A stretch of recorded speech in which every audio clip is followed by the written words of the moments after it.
Livish. Livish. And we should be live. Should be live. Hello, everybody. Hello, interwebs. Internetses. Not a ton of people out there tonight. There was a lot of shows on tonight, though, for sure. Sundays are like crazy packed. So I would not be surprised. Rich is done because he's here. Is Stinky Britches Honda still going? I wonder. Looks like it. Looks like he might still be going. John Crump is live. All right, so what's going on, everybody? It's day after the big day, right?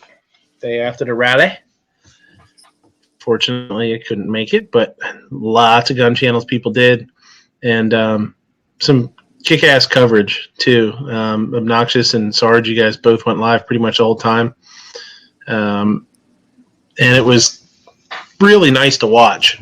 Some super good speakers, man. If you haven't watched them, whichever one of those guys you hate the least, go to their channels and check out their coverage. And Lockjaw, ain't no party like a midnight range party because it don't quit. Nah, it's gonna quit tonight. Beat, but long day. But yeah, check out those guys. I don't know if anybody else was going live the whole time that I saw. I think somebody said not Bright. Somebody else was, and I forget who it was. I had heard, but not very many people that I know of. So I'm sure there was coverage there from some of the groups that were speaking and whatnot. But as far as independent coverages, this check it out. It was really awesome to listen to. Kingpin, what's going on, buddy?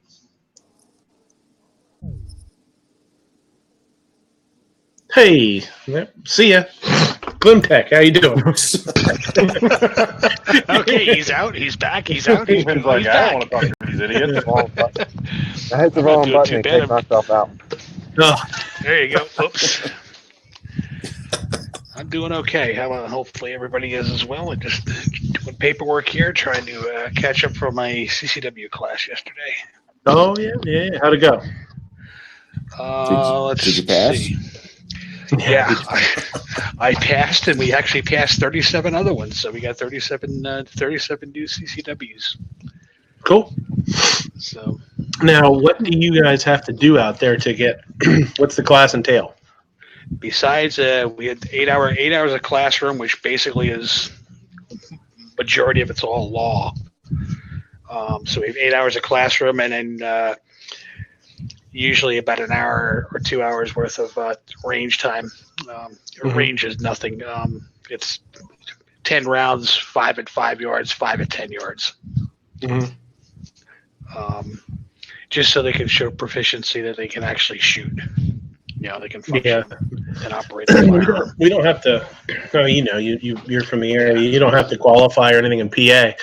But I remember to shoot indoor at my range has an indoor range and a bunch of outdoor ranges. To shoot indoor, you have to qualify or whatever. And I went in and made an appointment with the guy. They met me there or whatnot. And he's hung up a target, and I put it out, and I was like, how far do you want me to put the target out? He's like, it doesn't matter. I'm like, okay. So I ran it out, I don't know, 8 yards, something, who knows what. I was like, well, what do I have to, how many rounds do you need? He's like, whatever. I was like, okay. What do you have to do to qualify? He's like, just shoot decent. I'm like, okay. So I ran him a heck through, and that was it. It was easy, but I mean, they're more looking for making sure you have to start. I think I remember saying you have to start with an unloaded gun, no mag in it or anything. You know what I mean? So I think they get a lot from seeing somebody throw a mag in, chamber it, and keep it in a safe direction, and how you handle yourself. I think that's more what they're looking for, but making sure you're not taking out any ceiling lights and shit, Yeah. Right, so, that, you don't shoot a hole in the ceiling. Man, Right. I had to glad to qualify a security guard yesterday too, so that was a little bit more entailed. Mm-hmm. But that was a disaster. But anyway, What about the wall? Can you shoot a hole in the wall? this guy, I'm the at least the guard aspect of it. I'm surprised he didn't shoot himself in the foot. Oh yeah. Yeah, it was bad. It was real bad. But so Yeah, that's an interesting job to get into if you're obviously not a gun person. You know what I mean? Like if you're not savvy with a firearm, I would hate to have to rely on a tool that I didn't know what I was doing with. You know, well, pretty damn dangerous. So Sarge will appreciate this one. So I asked the guy. So how? Yeah, I shoot. I've been shooting for a couple of years. Yada yada yada. And I'm like, okay. What was the last time you shot? Oh, about 6-7 months ago. Oh, okay, great. Just whips out his brand new Glock 17 Gen 5 out of the box. I'm like, okay, well, where's your gear? Oh, well, I forgot to bring my holster. Oh, here we go. Uh-oh. No Yeah. holster, no mag pouch, no belt, no nothing. So he actually borrowed a holster from one of the ladies that was there for the CCW class. He didn't just Mexican carry? No. I can't That say would have been it's awesome. better. That would have been awesome. Like, don't worry, I'll just Mexican carry it. He had everything loaded up. And I was like, okay, so, we're at 25 yards, so here you go. You're going to draw, you're going to fire 3 rounds. Okay, go. He draws, magazine comes out, drops to the ground. Here we go. Like, oh, stop, we're done. I can't do this. Everybody else get out of the room. Let this guy do his thing. Well, no, that's one thing around here with our security guard quals, because they're same as an LE qual. So general public can't stay. Everybody has to go. Well, it just so happens that one of our RSOs from yesterday was a deputy, a deputy friend of mine. So he stuck around, and he's like.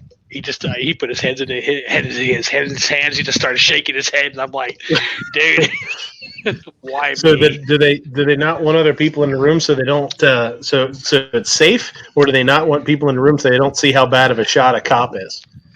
A little bit of both. Yeah, we do an outdoor range, but sometimes some departments get. Some departments get a little flaky about that because they don't learn their tactics and what their qualification process is, and okay, it's like if you want to know what it is, you just go on the Arizona DPS website and download the 50-yard qualification course for daylight shooting. Hello, it's not that complicated.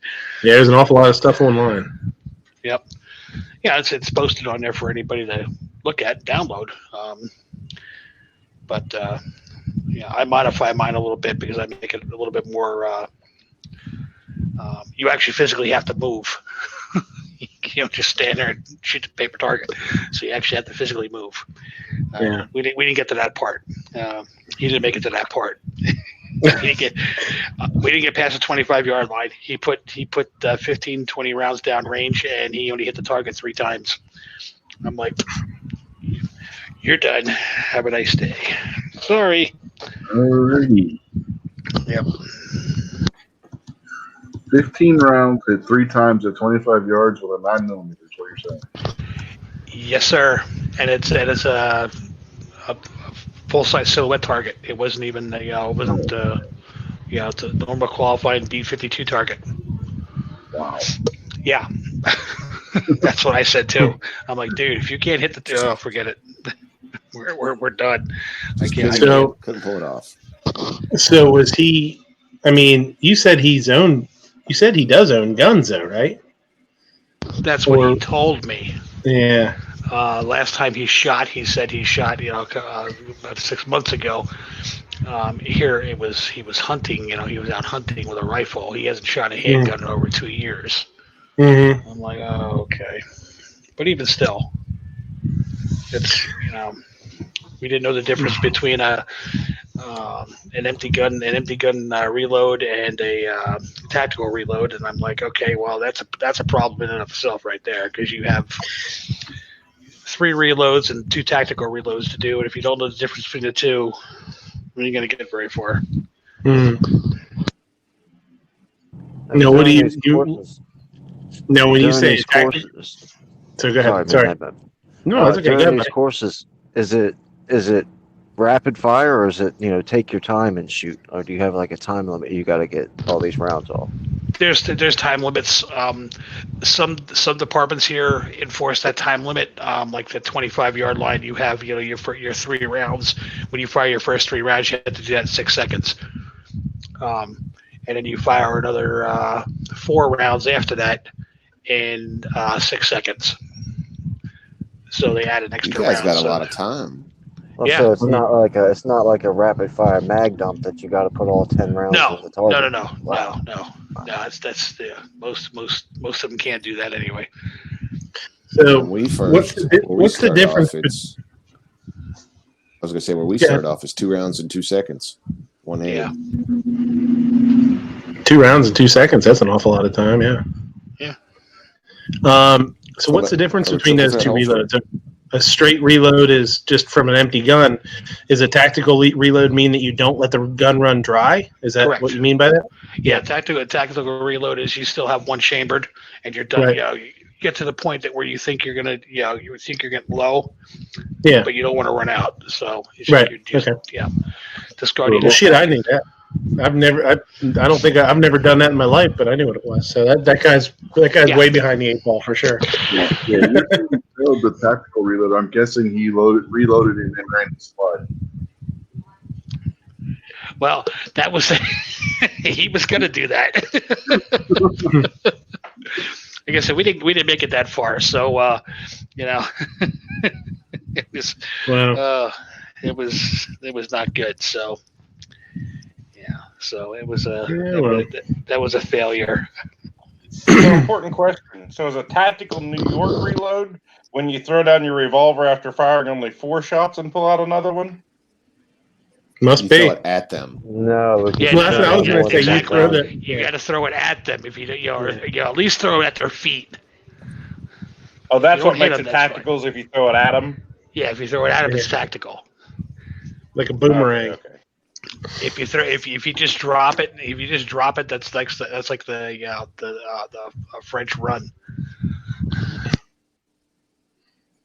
I thought a New York tactical reload was when you empty the chamber or empty the magazine, then you got to file for a permit to get another magazine to fire again. Yeah. That's California. But remember, your magazines only has 3 rounds in it. New Jersey reloads when you drive into Jersey and you have to take all the hollow points out of your gun and put Full Metal Jackets in there. New Jersey reload. Less deadly. Yeah, less deadly. Yeah, except for the people behind them. I guess I would imagine that if you were gonna have to carry. Well, see, okay. So how is it in Jersey? Are you allowed to carry? You're allowed to carry frangible probably, and you would be allowed to carry like some of those hollow points that smash down, or not hollow points, the Full Metal Jacket. What are they, guard dogs or whatever? I think they are. I don't remember. There's something that there's a couple of different brands out there that look like Full Metal Jackets, but they still sort of smash. I wonder if those are legal because they're not expanding. I'm wondering if like the ballistic tips are legal in there, like the. No, they use the term expand. They use the term expanding.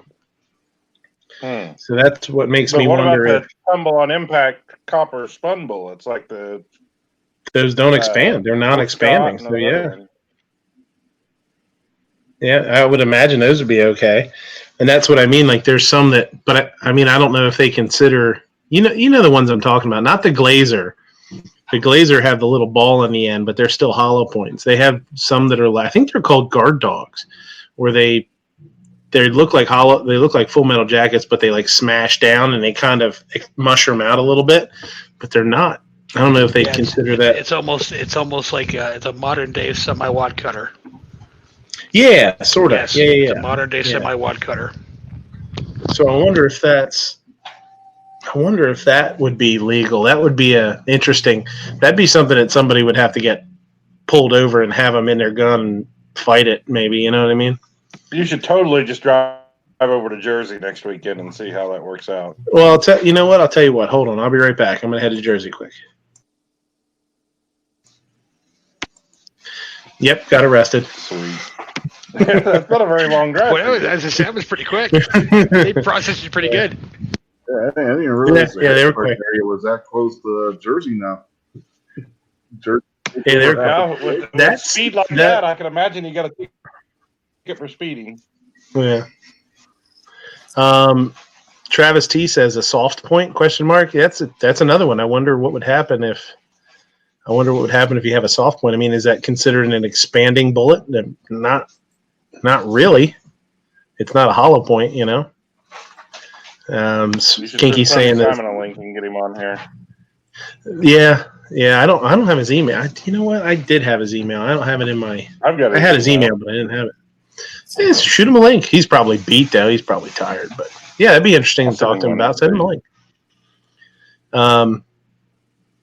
I was talking to him a little bit through Instagram the other day with those cases we were talking about, the moms demand action and the Marine that got busted. The Lehigh Extreme Series doesn't expand, then they should be fine. I mean, I think literally that's the wording, is non-expanding hollow points. So, I mean, there's some gray areas there probably. I wouldn't want to push those gray areas because that one lady, that mom, spent like, I don't remember how many months in jail till she was pardoned. 49 days. Yeah, something like that. That's a long time, man. That's a long time to sit in jail when you got kids at home over a mistake, over a wrong turn, you know, ended up in a spot you're not. In one of the speeches at the rally. Yeah. And Yeah. talking about those Lehigh ones, the Extreme Series things, and Underwood, who uses them in their bullet, their cartridges. If you've seen Paul Harrell's video when he tests them on a meat target, they look like you could reload with them if you dug them out of whatever you shot with. Yeah, they don't. Yeah, I saw that. They don't do anything. Yeah, all you see is some scratches on the side from the rifling. Yeah. Pete says Texas mom, gun, anti-gun. Yeah, triple murder suicide. So I just saw that today. All right, I'll send it. We'll see if he shows up. I sent it. We'll see. Yeah. If he shows up. Yeah, that's fine. So anyway, let's stop talking and say hi. Kingpin, what's going on? Gonna have one of these hour-long openers again. Not too much, man. Just getting back to the house from meeting up with G-Webs and Pink.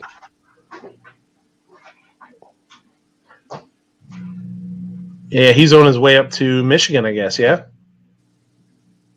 I'm not sure where exactly he's at now.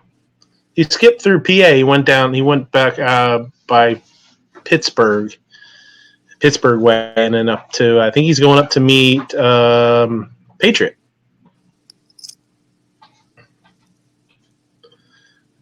Rich, what's going on? How was the show tonight? I didn't get a chance to listen. I didn't get a chance to listen to anything today. Yeah, it wasn't too bad. Yeah, we talked a little bit about the rally, then I did it on a live unboxing of the upper I won from Travis P11. So, and then we talked a little bit more about the rally. So it was pretty good.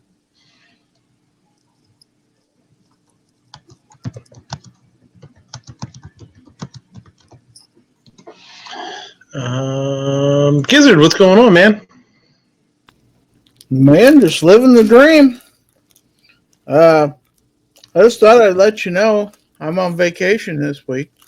So, Yeah, well, it's been nice knowing you. See you, Giz. Have a great Sure, Gizzard.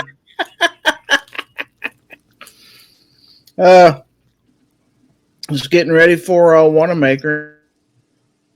Oh boy, Gizzard got muted. I don't know what happened there. I can't unmute him now. Huh. Well, that's interesting. It's a hell of a predicament I'm in now. Gizzard, unmute yourself. If I must. I thought I could unmute you again, but the chamber says nope. For the invite, kind sir. I'm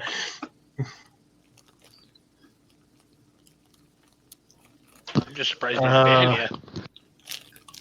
Yeah, well, it's like at least I didn't hit the wrong button.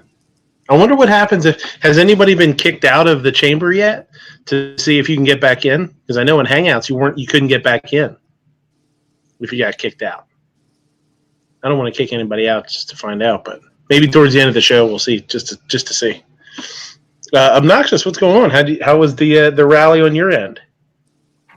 It was all right. I mean, there was some guy with the cheesy mustache that hung out next to me all day. I mean, I couldn't get rid of him, but other than that, it was all right. You know, you say cheesy mustache, but I bet you if he eats macaroni and cheese, he probably does have a cheesy mustache. Autocorrect is the bane of the internet. Yeah, autocorrect can really get you sometimes, man. You can bite your ass there. It'll totally put do and T in place of don't. Duty, yeah. That it will. And it's decided that do and T is more correct than don't. Right. Gotta put that apostrophe. Snob, what's going on with you? How's your you're playing with your sack there? That wasn't me. That wasn't my sack. That was Obnoxious' sack and his balls. Oh, and he went gray. Look, he dropped out. Guitar Man Pete says, "I've never used duck in a sentence." But mine always puts duck an awful lot. I don't know why. Yeah, I got to deal with that too. I duck Sarge all the time, or I put duck you Sarge all the time. I don't know what that means. Sarge, what's going on? How was the rally for you? I was very happy. I thought it turned out pretty good. I think there's a lot of factors that limited the size of the rally as far as the attendance. Yeah. And I think it's just a bunch of sour grapes from anyone that wasn't there that complains in a very, very negative way about the attendance.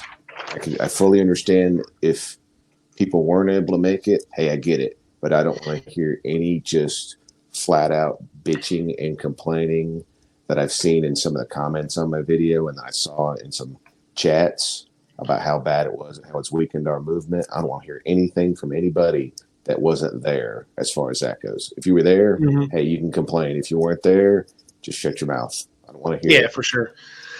Yeah, and that was, we had that when you were going live. We had some people that were in the chat that were, one or two people that were bitching like that. And I think it was Dead Horse and said, well, when you're not there, so you're you don't have to be talking about it, Well, I mean that's the truth. If you were there, hey, maybe you have the right to complain about the attendance, and you can talk about it. Obviously, if you weren't there, you can talk about it. But I don't want to hear any of these super negative things that I've seen in some of the comments and that I heard in some of the chats. I don't want to hear that nonsense. Because those people that are being negative didn't get up and go. I think there's a lot of reasons that people couldn't go. You know what I mean? And it's legit, I think, I think it's a great experience to look at. It's great to be able to look at this and sort of backtrack a little bit and say, well, why was there only a couple thousand there? You know what I mean? And that's, I don't know. I mean, what do you guys think? What do you guys think was the main, whether you were there or not, doesn't really matter. What do you guys think was, one or two things that would have made a difference? I think one's the location. You're behind enemy lines. going, into a gun-free zone. That's just there's a stigma about that with some people. Mm-hmm. I think that's just one of the factors. I think that as a factor was anybody that made that. I think they can make that their excuse, but I don't think it's legit as an excuse I agree not to with go. you, but I think it's one of the things people use as an excuse. Oh, God, sorry. No, that was it. I'll throw in two that I heard, which were kind of kind of lame to a point, but one was not enough time because it did come up kind of quick, and I guess Roll Call was talking about that on his chat last night, and I caught part of that. And I guess the guy who did this explained why it was so quick, which is understandable, and I do understand that. Mm-hmm. The other thing though is you're doing this in hunting season. Right. Hunting season just opened up, and it's like, okay, so a lot of guys, I guess, Pennsylvania's different. You get your hunting license and you go out and you go shoot. Mm-hmm. Here in Arizona, you get picked. You put in for it. How many Saturdays are there during hunting season? Here in Arizona, not many, because you're picked. You're picked. I'm sorry. You're picked here in Arizona, and you're picked for a block. So you may only have three Saturdays or 2 Saturdays for your block of what you're going to be able to hunt. Pennsylvania, it just passed the Senate to have the ability to hunt on Sundays. So in Pennsylvania, a lot of states you can hunt on Saturday and Sunday. You can hunt whenever you want. In Pennsylvania, you can only hunt on Saturdays. You can't hunt on Sundays.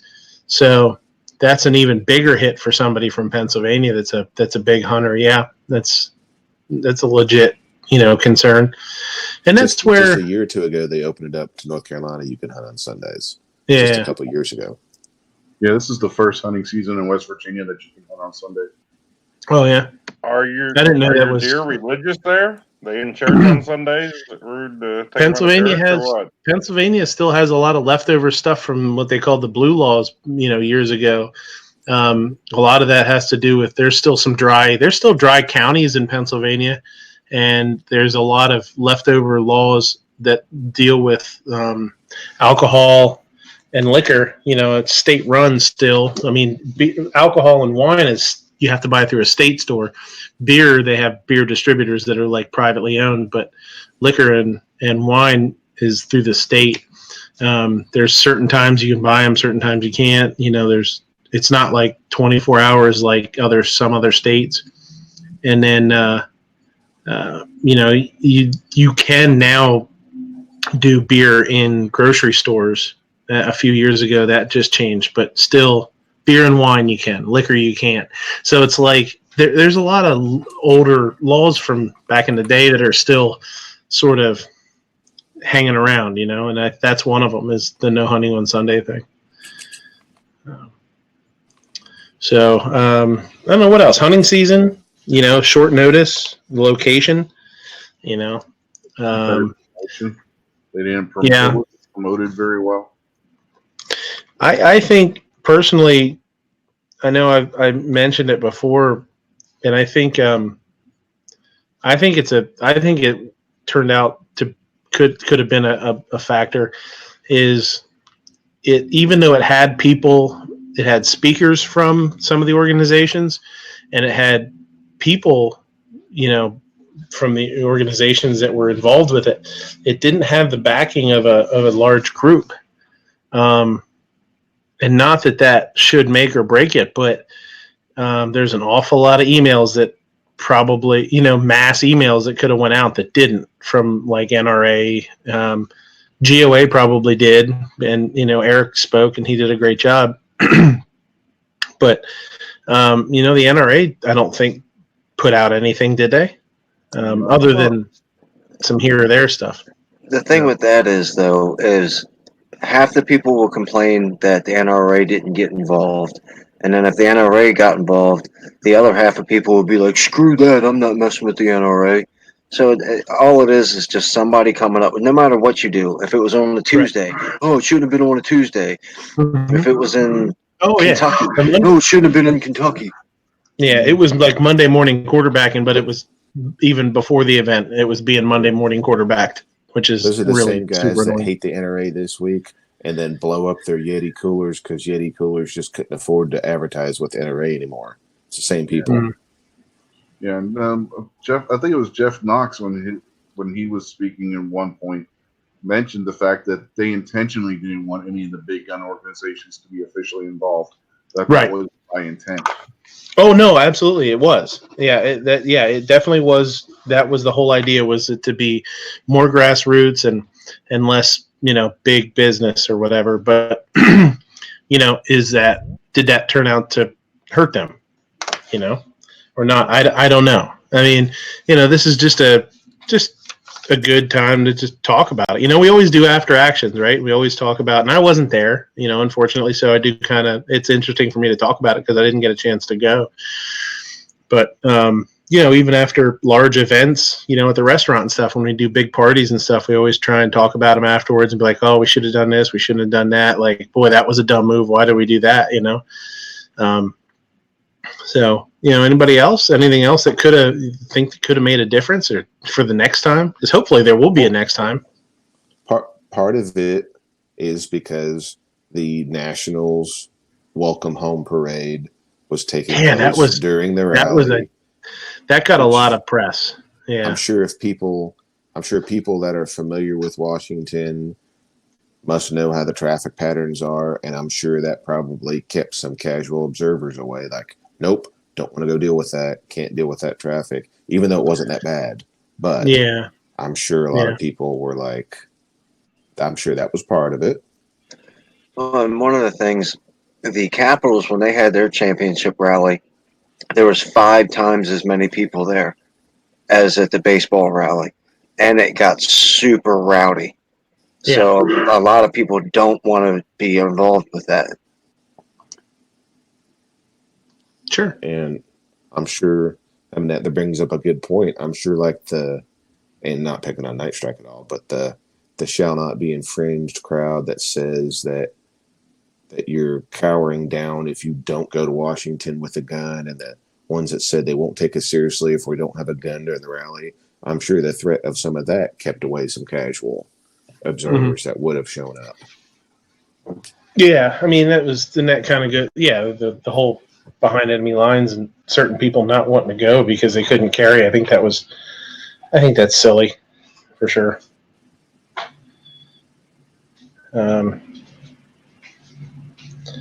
I'm just looking at there. Squib saying we walked through the parade crowd a few times. It was easy to get through.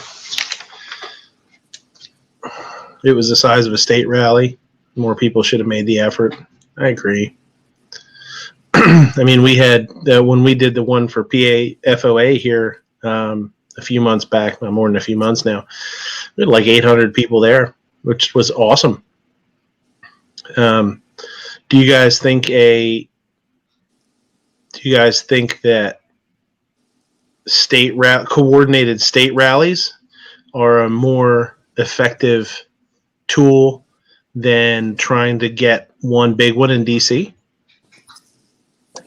Also, most of the people that were at the DC rally came from out of state.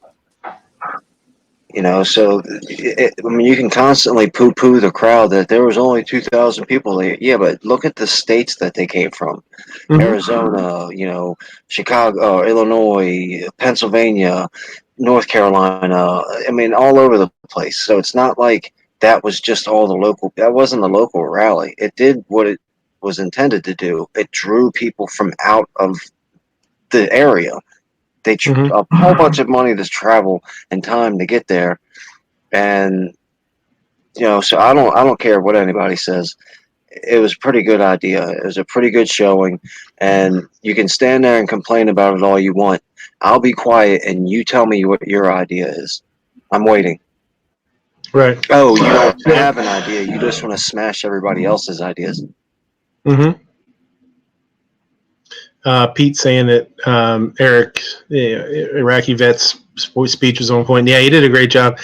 I don't know that there was a speaker that didn't do a good job, though. I mean, there was some really good stuff said. It was really interesting. It kept my attention for sure.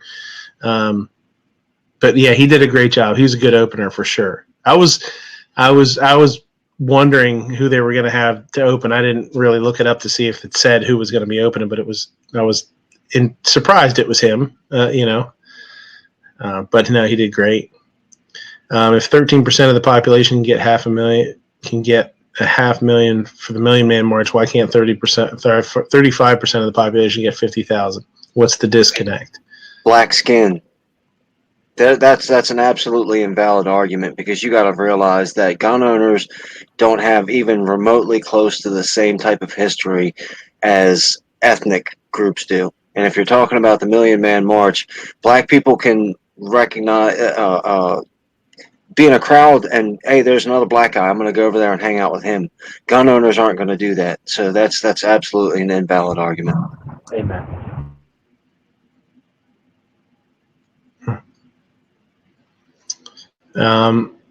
So to go back to, what do you guys think it's more effective to have a coordinated 50-state rally like Matt tried to do? And I know Matt's was really short notice, and some states did really well, some states didn't. But do you think it's more effective if you get 500 people in 50 states versus a couple thousand people just in DC?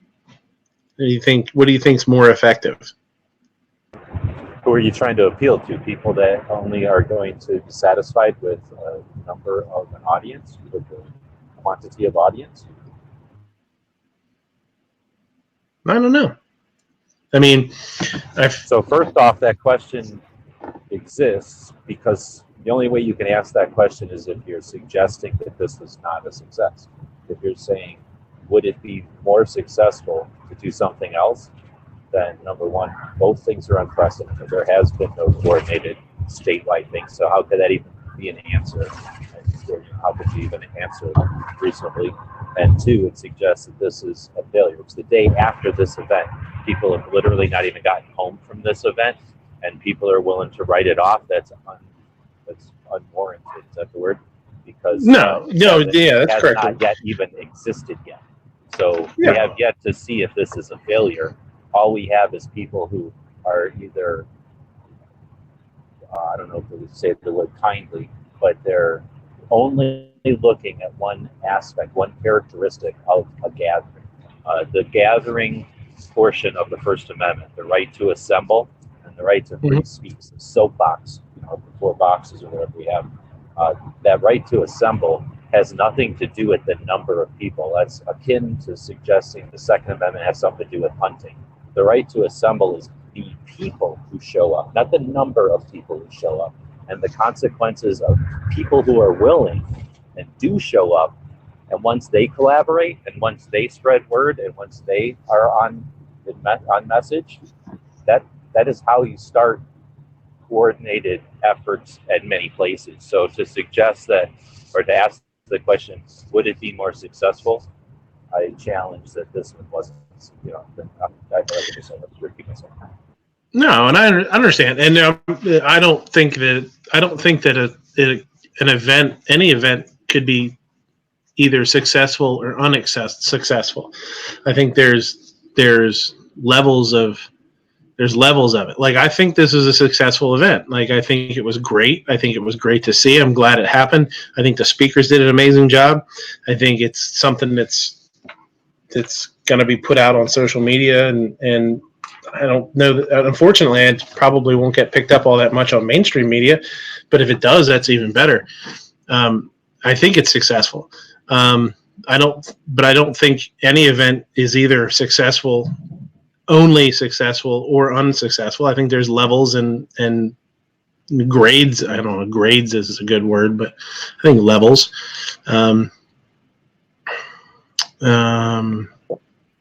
I think one side we're not looking at, though, as far as it being successful, is look at little bitty rinky dink Sarge's channel. I'm picking on him there, but how many views did you get? 3,000 views on that live stream of it? And how many other people watch different live streams and different I videos? question why Sarge was even at the rally. Yeah, exactly. What was he even doing at the rally? You know what I think? I think Obnoxious was there, and Sarge was filming his laptop at home and just streaming his laptop. At one point, I think there was about 150 viewers at one point, Sarge, in your chat. Wow. Really? That's awesome. success, though. Yeah. See, there was. I couldn't see any of it. I didn't really go into it with the plan on streaming the entire event, but I started streaming it, and I couldn't really see my screen because we're out in the sun, and with the screen isn't all that dim. My glasses were tinted, so I'm just like, well, let me just run with this and see what happens, and so it worked out pretty good. I think I was having a little bit of an issue with my mixer because that's what that clipping was. I don't necessarily think it was the volume. Something was acting up in it. No, it was definitely it was definitely happening when the volume got too loud. It was faithful. It was the same. Like when first started happening, it took me a second, and then I kind of put two and two together. Complaining they couldn't hear, so it got louder as the event went on. So that caused some of it. Yeah, they and it was popping, kind of cutting out it would cut out on words, and then a different speaker, like that speaker would be a little bit quieter, and it was fine, and then they would speak up, and it would cut out. Like it was definitely your microphone shutting itself off for some reason. I didn't understand the point. Very close. He was right up close to the. Right. Yeah. I didn't really understand the point or really what a gimbal was. And then I noticed, Sarge was telling us a little bit about the equipment he brought. And when I went back to watch his stream this morning, now I understand why people buy gimbals, because between him and Obnoxious, they did really good at filming. Yeah.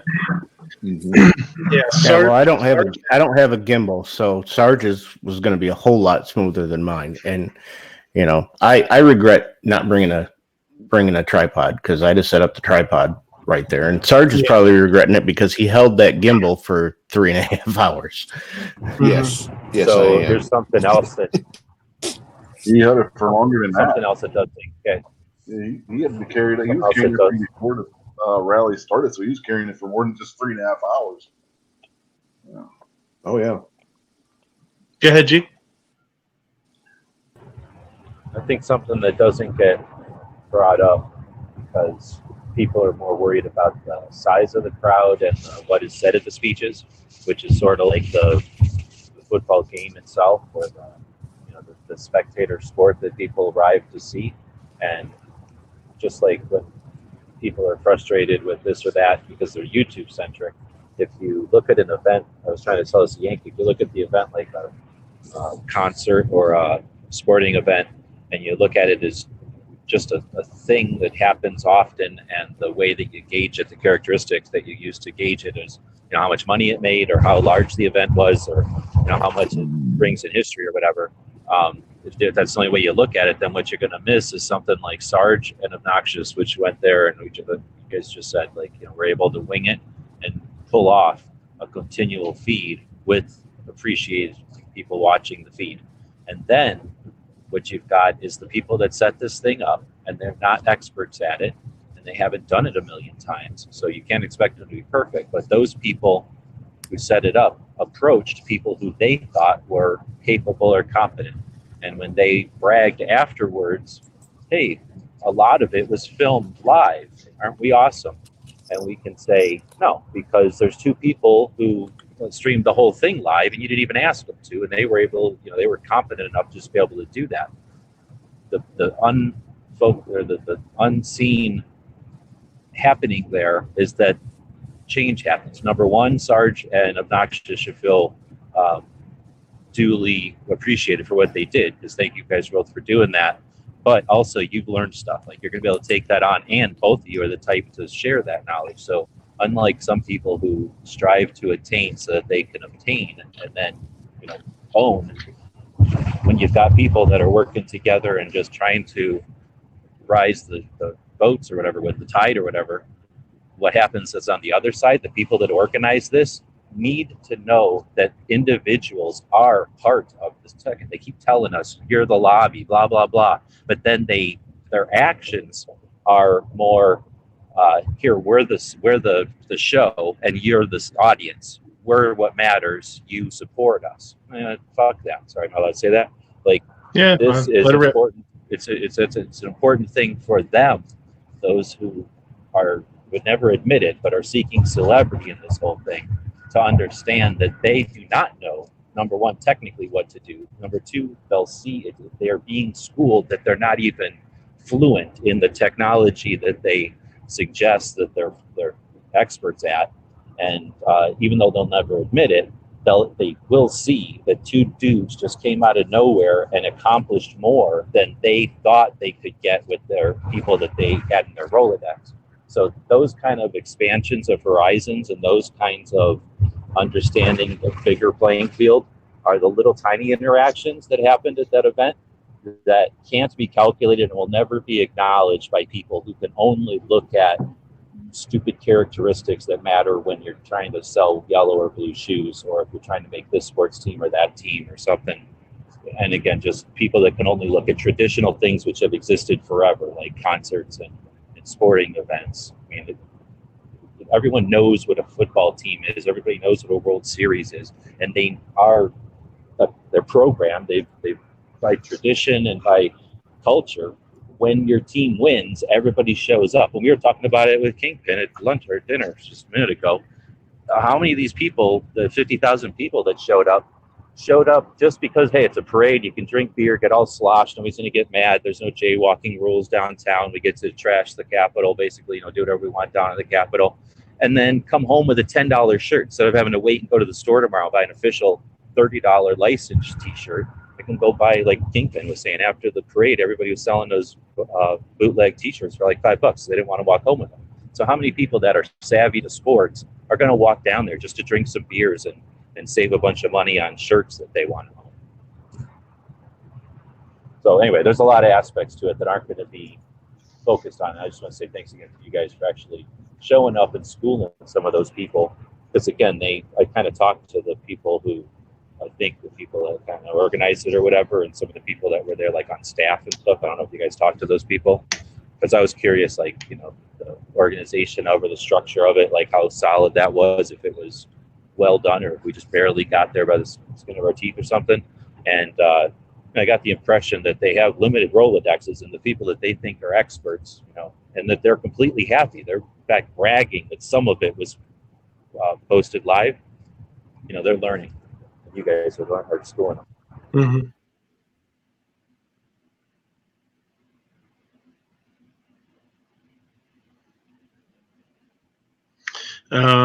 Is this coming through okay this whole time? I'm driving like 70.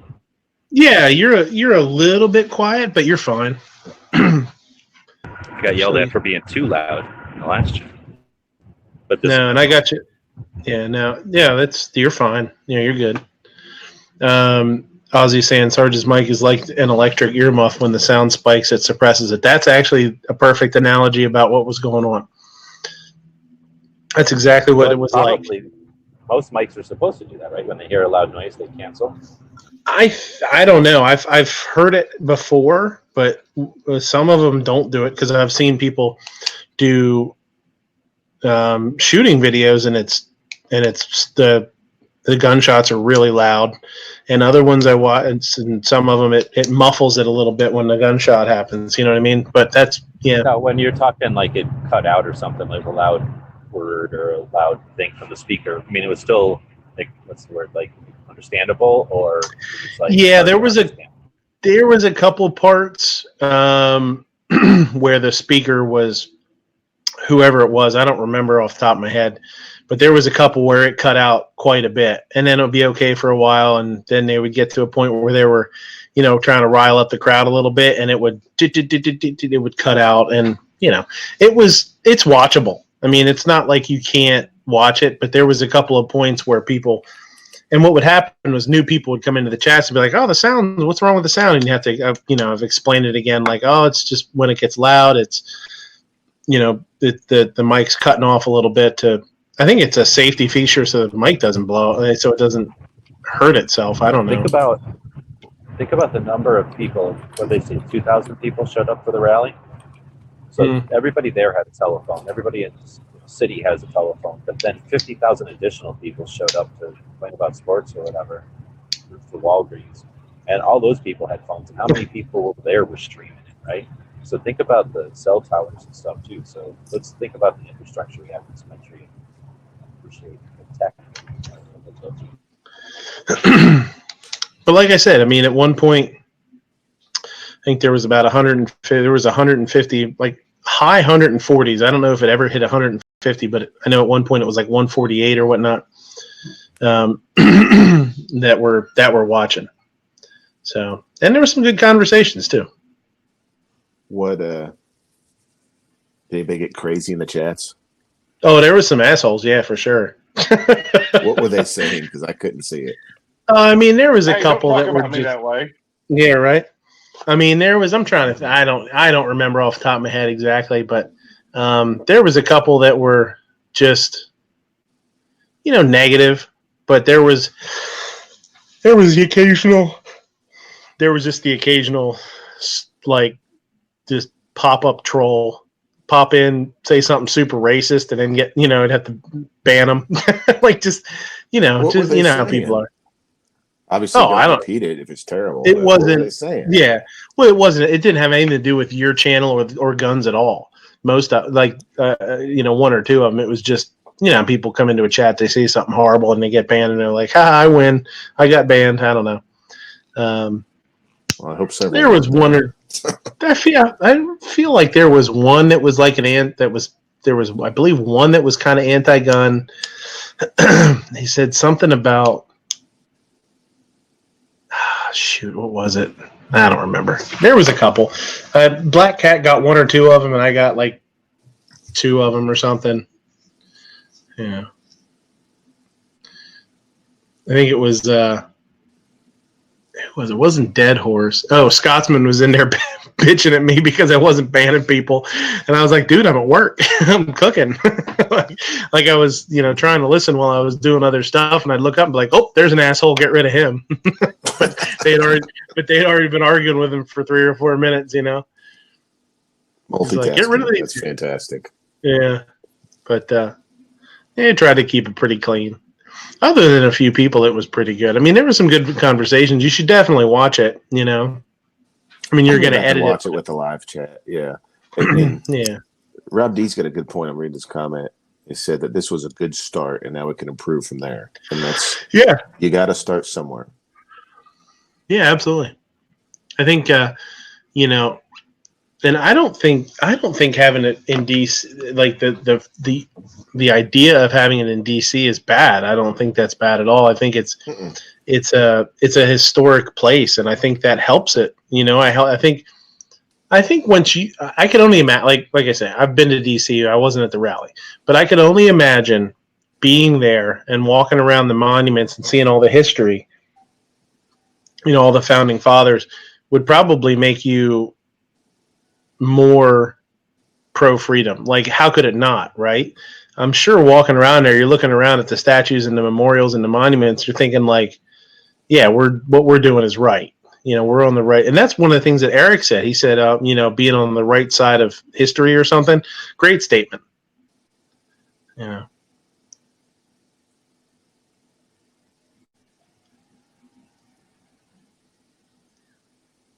I mean, I would love to go see DC in general, just for the history fact of it. So if I could have made it work at all, I would have been there. Just, because I'd have loved to have seen that, and then it's just a real reason to actually go. Yeah, I haven't been there for quite a while. It's been a long time. Oh boy, last time I went down, and I didn't go down to visit. Like, it was business kind of. I went down to DC is where I went when I did the application process for Top Chef that one year, and I had to go down to a hotel, and it was in DC. So I just went down and did that and came home, but I didn't get a chance. Wait just a damn minute. There's a Top Chef for fry cooks? Oh yeah. Mm-hmm. Well, you got to get the oil right. You got to get the temp right. It's tough business. I was watching we were talking about Glimtech when we were talking about this security guard that didn't do really well, and I said about, it's kind of scary to have a weapon and not be able to use it, whatever weapon it is. I was watching a video the other day, and it was at a Waffle House, and it was a fight between these chicks, and it just turned into 3 a.m. Waffle House melee, and this chick pulls out her mace and she sprayed herself in the face with it.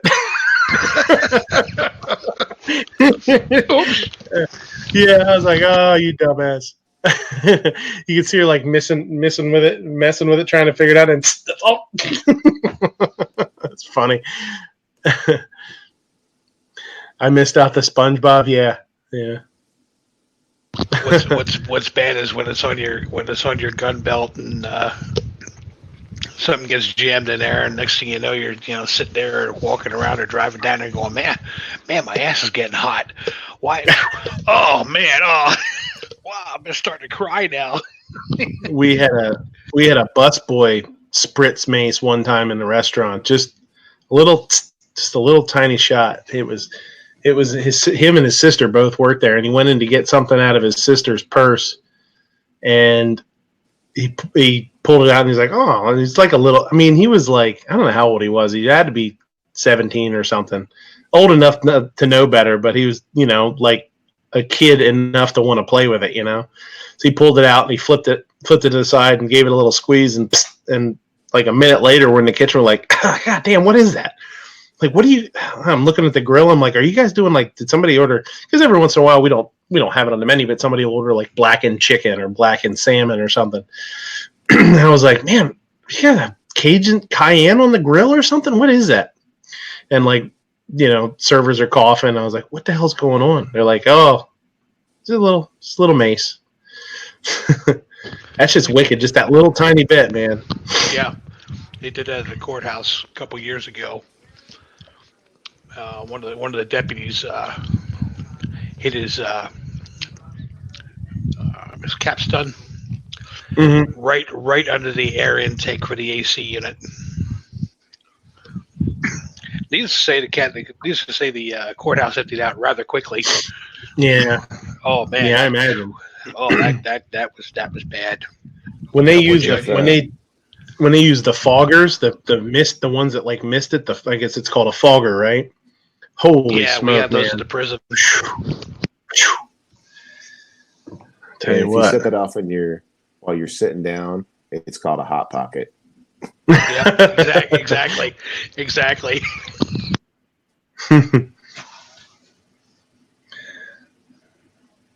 Yeah, nothing clears out the sinuses like a good dose of CS gas. No thanks. I'll take CS over the base any day of the week. Oh, they have the a lot of the stuff now. They have it's almost like a gel, right? Like it's like a thickened.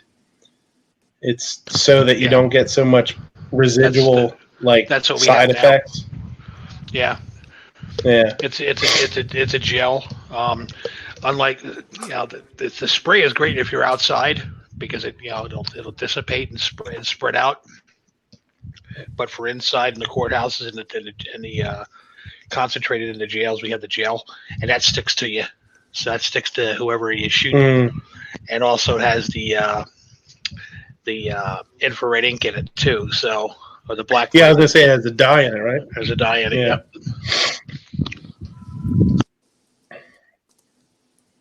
Yep. George is saying pepper mace foam is worse than Max spray. And no, I don't think I ever saw a foam. Yeah, foam we had. They used to use foam, but the problem with foam is you shoot somebody with foam, What do? They scrape it off their eyes and they throw it right back at you, and then you're screwed. Yep, and then you got it too. Yeah. So they kind of distance themselves from the foam. Do you guys have to get maced as police officers? Do you guys have to get maced like they do in the military, so you know what you're dealing with? We do. Yeah, we had to get sprayed and capped or CS'd. I guess it's probably to make sure that you don't have an allergy to it or something too. I mean, there's some people I'm sure are allergic to it. If you're out in the field and sprayed somebody and it came back on you and you had an allergic reaction to it, hell, you'd be in a lot of trouble. Well, the CS, we had to get it into prison because if there's an incident to prison and they CS the room, it doesn't matter. We're going in. We do CS or not. We don't mask up. We're going in. So, we need to be able to work our way through it. After you're like anything, after you're exposed to it enough times, it does get to a point that we've had an instructor that's in the middle of a cloud of CS gas going, "What are you guys doing? What are you hacking for? There's no reason to be hacked. Come on, let's go." Well, they say like there's a small percentage of people too that it just doesn't affect them. Like it just doesn't bother them like it's supposed to. Too. I don't know how big of a percentage. I'm sure it's not a whole lot, but there are people out there that are just, Do you guys use in the jails and stuff? Do they use the pepper balls, the ones that are like paintballs? Yeah. We actually have pepper ball launchers. Yeah, those seem pretty cool. They seem like a pretty cool toy. They are, but usually the person operating the pepper ball launcher gets a little carried away. Yeah, it's there. It hurts like boom, boom, boom, boom, boom, boom. Yeah, it does add a little bit of sting to it, though. But yeah, it does. And then, of course, they always do that into a cell.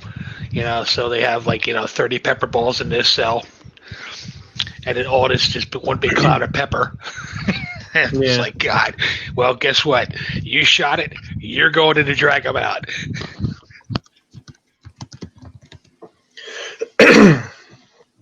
In the kitchen, they use meatballs.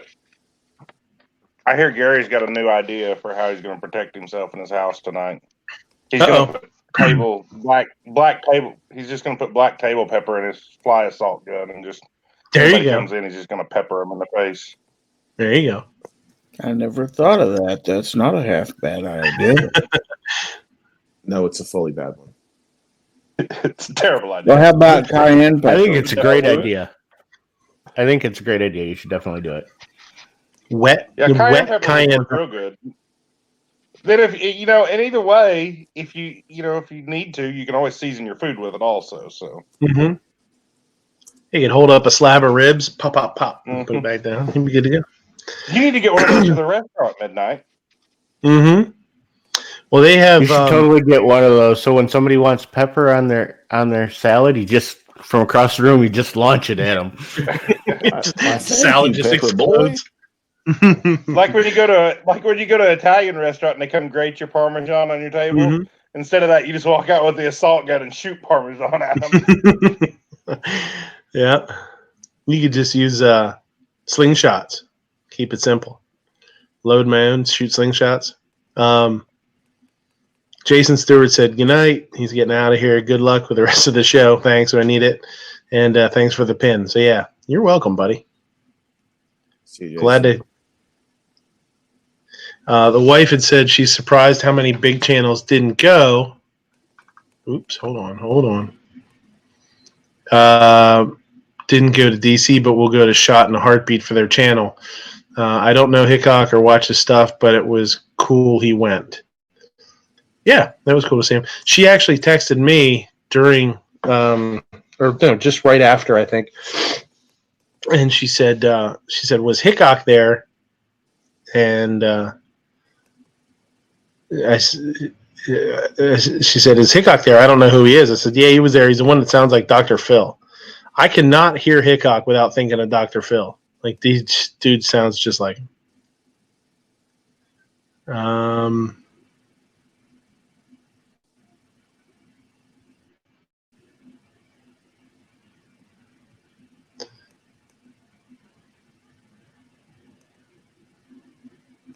being maced, the best thing to do is not to freak out. If you focus through it, burning goes away, and you air it outside, wash off, you spread it out. Well, first off, first rule of thumb is don't use water. Everybody says, yeah, just go in there and spray, get yourself, wash your face off. Yeah. Well, the only problem is when you do that, water runs down. And where is it going to run down to? Guess what? You're going to have a hot nut, literally. It's also just like eating hot sauce and taking a drink of water. The capsaicin is waterproof, so it'll spread it around to make it worse. Yeah, and capsun, and the other thing with capsun too is, or with CS, even that'll reactivate. So you may get shot, you may get sprayed at 10, 11 o'clock in the morning, and then 4 o'clock in the afternoon, you're driving down the road. Next thing you know, you start tearing and watering up and crying and carrying on, and you can't see squat, especially if you go in the sun.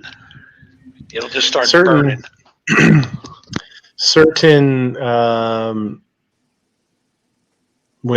In cooking, it's like that too. You're talking about diluting it or whatnot. Certain spices are oil soluble and some are water soluble. So depending on what you're doing, sometimes like some things that don't dissolve in oil, people try and make like flavored oils, and it's just not really a flavored oil. It's just something floating around in oil. I guess it's kind of the same thing. Yeah, water is bad with spray or gas. Maybe that's what you should do. Dunk your face in olive oil or something. Maybe that would do it. All right, I'm gonna leave and go to bed. So kick me out, and I'll see if I can come back in real quick. Okay. All right, night all. See ya. No, Get out of here. Yeah, I'm waiting. See ya. All right, you're kicked out. He's going to try to get all his work done before Wanamaker. Oh shit, that's this weekend, right? Yeah. Holy crap. No. Well, isn't it There's still 7 minutes left of the weekend. Oh, smart ass. What happens if he can never come back in? I mean, then we all. Now that you picked him up. Oh, damn it. Damn. That was a chance he was willing to take. So it's not like, there you go. We learned something new today. It's not like Hangouts. If you get kicked out, you're not stuck out for the whole show. You can come back in. Yeah, you're welcome for me being the guinea pig for that. Oh yeah, I mean, we couldn't have done it without you, buddy. I know. It's a rough life being me. All right, I'll see y'all later. Night. He deserves a challenge. Night. So who all's going out there? There's so many things this year now that like people have to travel for. I mean, if you went to the rally and then you got shot and you got Wanamaker. I'll be there. I'll be there. So I'm driving. Sarge, you should come up for the sportsman show. You should drive up. I agree with you. I agree with you about the sportsman show. I mean, you've been to SHOT Show, so I mean, it's not gonna like amaze you, I'm sure, but it's a fun little day for sure. Mm-hmm. I'm gonna drive up Sunday for SHOT just so I can hang out with you guys and go for dinner. Yeah, I'm driving up and driving back, so unless of course Sarge decides he wants to go gallivant around. Horn around somewhere. Well, we had that little discussion before. It's like the company would probably be better if you don't go gallivanting around, just hang around. Yep.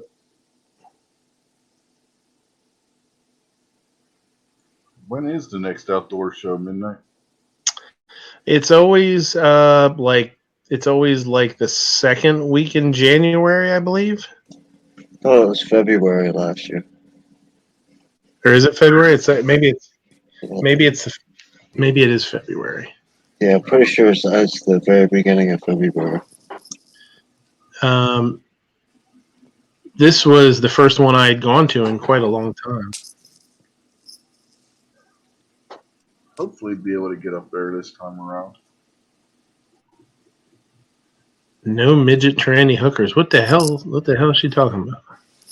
Oh, out in Vegas. I was going to say that means she hanging around with Yankees chat. Yeah. February 1st through the 9th, 2020. So yeah, that's the new one. Great American Outdoor Show is a 9-day event in Harrisburg, PA. Hunting, fishing, outdoor traditions, blah blah blah. Let's see. It runs Saturday, February 1st through Sunday, February 9th. I went on the last day this year. I think it was the last day I went to. And it was nice because it wasn't super packed. The first couple days are nuts. So like that February 1st and 2nd, I mean, I work all day Saturday anyway, but that Sunday, I don't know that I'm going to go that Sunday. Sarge, if you're really going to come up though, if you're really thinking about it, make sure you let me know, like, if there's different days you could come or couldn't come. I mean, it's open in the morning, so most starts at 10 a.m., 9 a.m., depending on the day. But, I mean, I was over there I think I spent like 4 hours there, 4.5 hours. So, it's definitely takes a pretty good chunk of the day. Mm-hmm. But I mean, yeah. I'll try and coordinate it, Oh, so that's the week before Valentine's Day. But, yeah, I don't know. We'll see. It's in PA. That's a different story than Outcast. My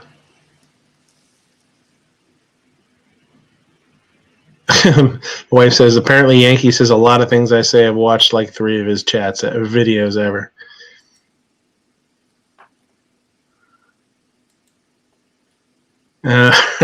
George says, I may not be going to any of those events, but I will stay at at a extended stay Motel 6. Yeah.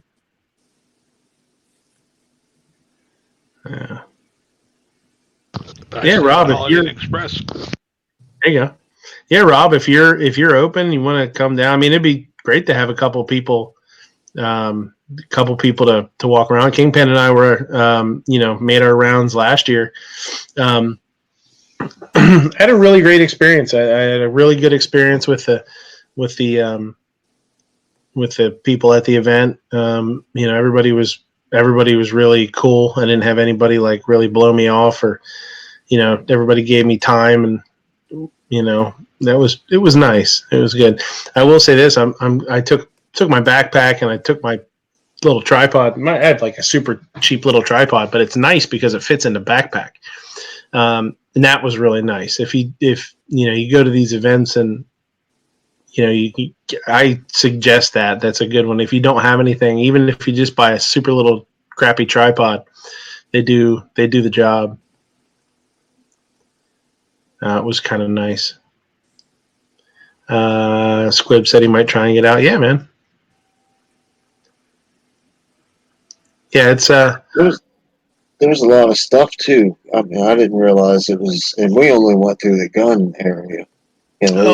All those other sections that we didn't cover, but there was a lot of stuff just in the gun area. Yeah, I should mention that. A lot of people don't know it's broken up in sections. So there'll be one whole wing will be fishing, one whole wing will be like hunting and outdoor stuff. One of them will be, and then one of them will be like shooting sports. And then I think they had a whole bunch of like ATVs and cool shit in the shooting sports room too.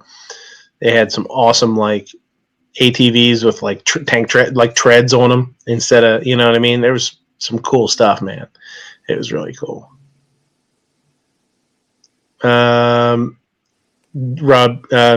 Rob says, anyone can go, or do I have to pull like you guys? No, it's open to the public. They get like 250,000 people through it.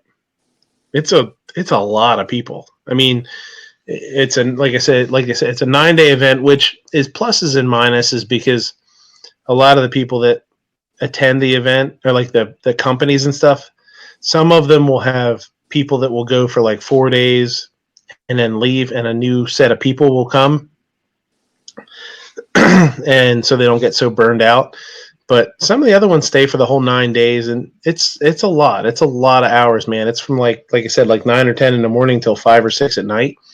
So it's like work, man. It's like work for them. They're really putting in a lot of hours. But yeah, the public's good to go. I mean, I forget how much it was to get in. I don't remember, like $20 or something, maybe. I don't remember.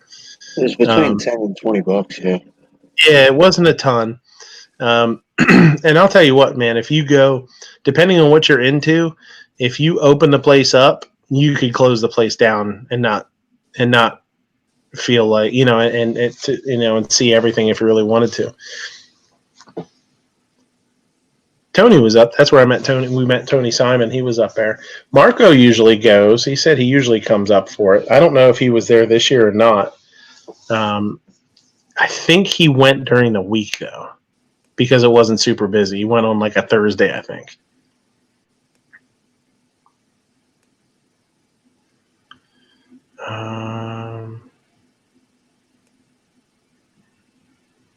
I thought the shows were out west. Well, SHOT Show is.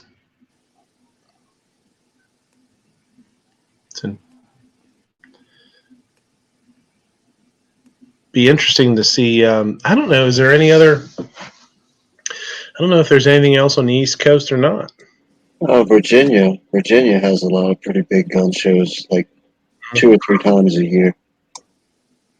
Yeah, Virginia's gonna have a Gunathon coming up, and then NRA is gonna be in Nashville this year coming up. Yep, NRAM's in Nashville this year. Oh, that's right. Yeah. Forgot that. What time of year is that? What? It's April. Yeah, late April.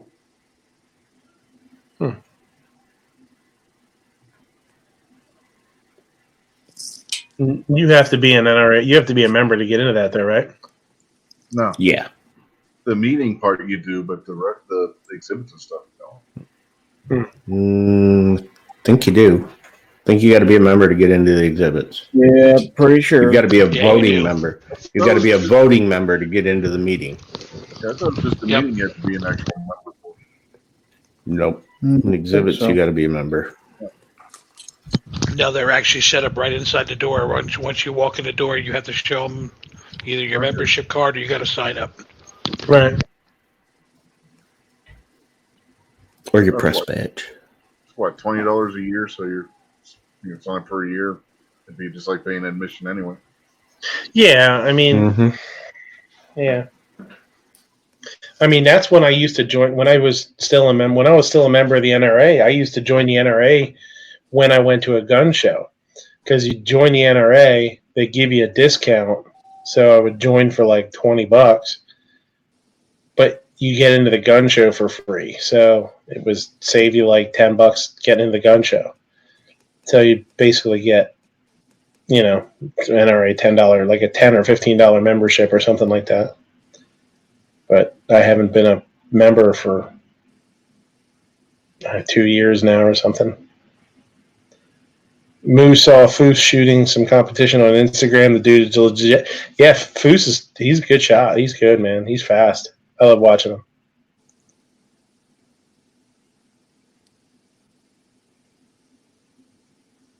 I don't know. What's up with the news today? I did pull up the gun feed. We can look at some articles here.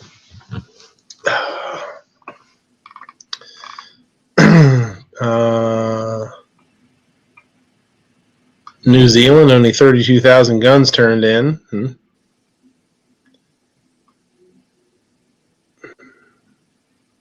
Out of how many, I don't know.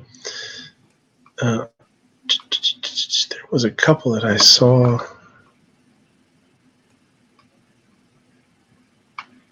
Top 5 most expensive firearms sold in October 2019. Morphe Firearms Auction. Here, we'll share this. Let's look through this. This will be interesting to look through.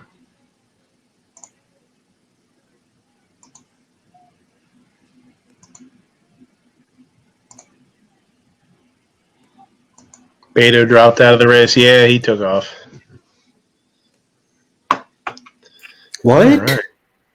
Kamala Harris. Who do I vote? Who do I vote for now? Kamala's, she's toast too.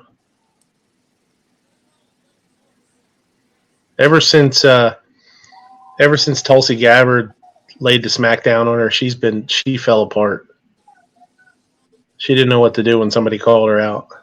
Yeah, she's already resorting to the America's not ready for a black woman to be president. Mm-hmm. Really? Is that true? I didn't hear her say that. Yep. Yeah. I'm gonna take my ball and I'm going home. As we promised in our article about some of the most interesting and rare lots seen in the online catalog, after the auction ended and results were published, we put together the list of the 5 most expensive firearms sold during the auction. Let's see what we got here. Oh, hello. Number 5, $102,000. Dual magazine, World War II German MP40/-I or -I submachine gun. The MP40-I is a really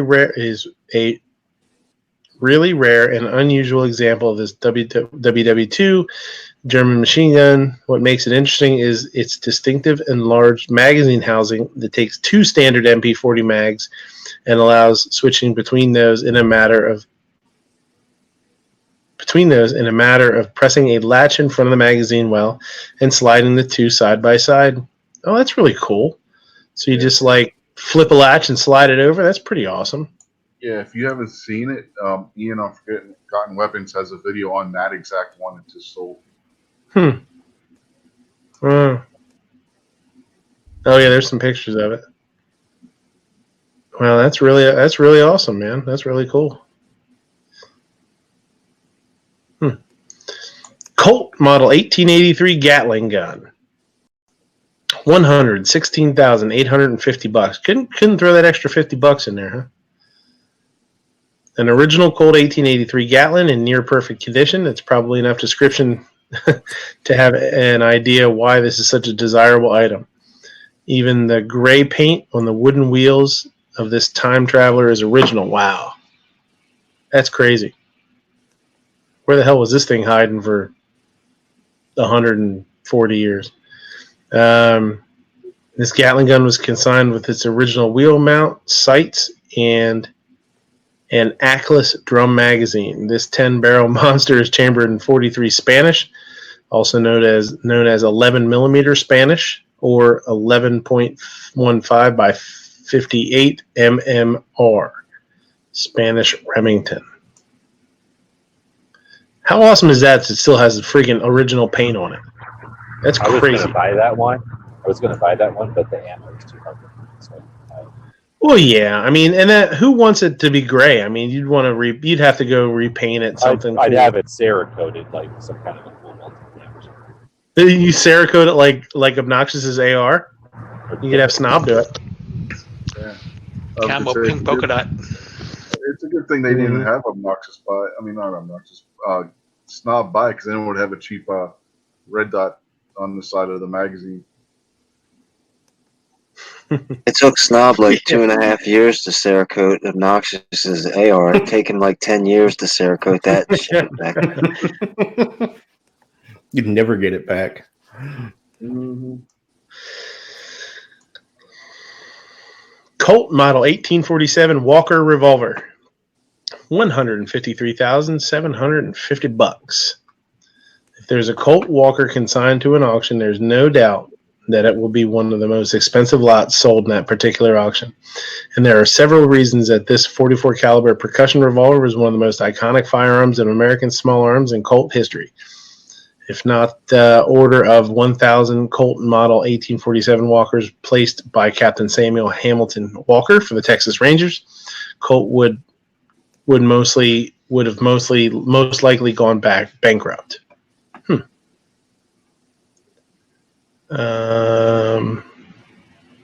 Wow, 1,100 ever made. That's it. Not only these revolvers are historically significant, but also very rare. In addition to the 1,000 revolvers ordered by Captain Walker, there were 100 more civilian-made, and that's That's it, 1,100 ever.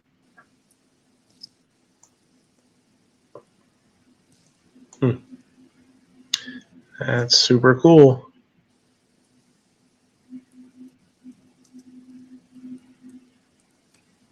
Holy shit, I don't know that I can even pronounce this. I wouldn't get that Colt because I don't like the grip angle. Yeah. Well, it doesn't have target sights on it either. Yeah, we have to put a set of custom grips on there and drill in some target sights. Put some fucking Punisher grips on that thing. Yeah, we can mount a red dot up there in the front of the barrel there. Just tap in there and mount a red dot to it. Like they didn't have dovetails back in whatever year that was. I know, right? Hey, look at that. The screw heads are all going different directions. Yeah, that was the original yeet cannon right there. Let's see if we can pronounce this. Cozy and Jackamek. Cozy and Jackamek.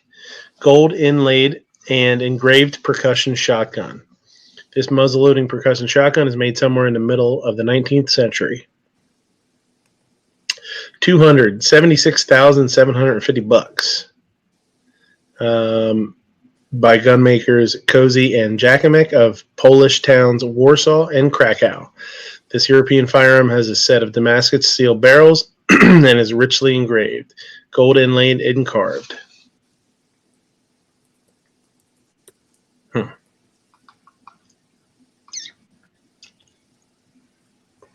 That's super cool. It's got a gorgeous case to it, too.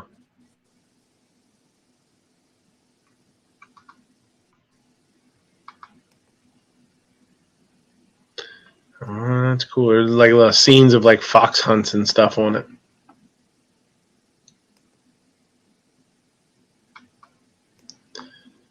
Private John Simpson's Dutch flintlock musket that fired the first shot at the Battle of Bunker Hill. $480,000. How do any of those guns this is going up in value? Yeah. Okay, I was gonna say, how do any of those? I thought you were going down. I couldn't imagine how many of those other guns are worth. Yeah. No, this is the most expensive one.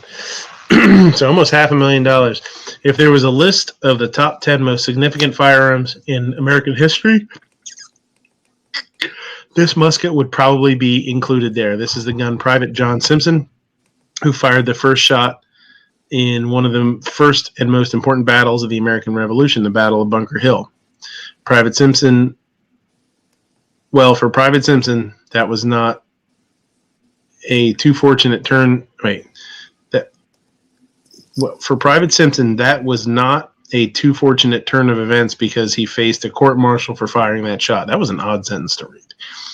The reason it was an unauthorized shot because he fired it prematurely, thus technically disobeying the famous order of Colonel William Prescott that stated, "Don't shoot until you see the white of their eyes."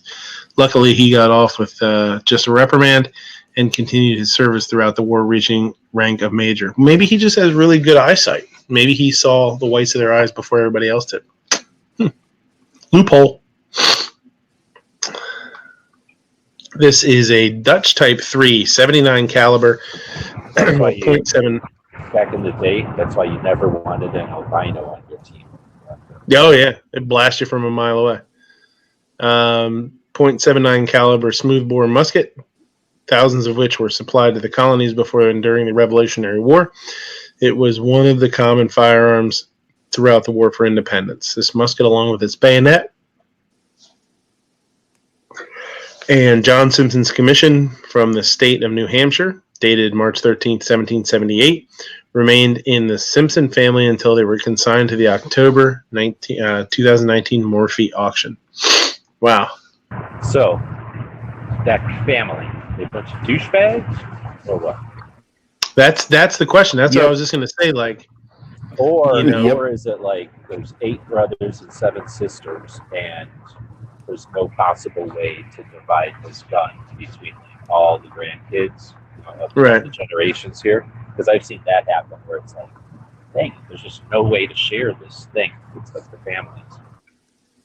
But even at that point, don't you all say, let's give this to the Smithsonian or Exactly. the National Firearms Right. Museum or any number of museums, which will put it there with your family's name, right? And then isn't there some scam where you could put something in a museum and then insure it, and then it's like you still kind of have the value, but the museum takes care of it for you or something?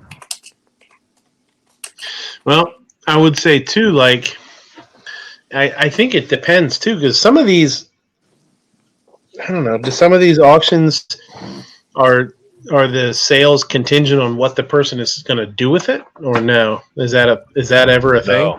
No, not at all. No, and Bloomberg at any time could just decide, oh, I'm just going to start buying stuff. So I just was thinking about something that is going to happen if we let the NRA just burn.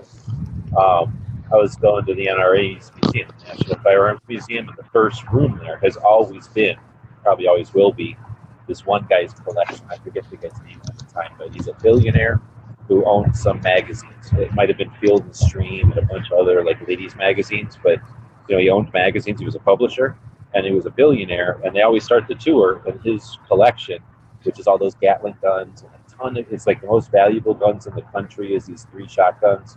And then the guy just had all the money, and he decided to buy all the best guns. So he owns like guns that were given from one Nazi to another Nazi, or like Winston Churchill, or like George Washington.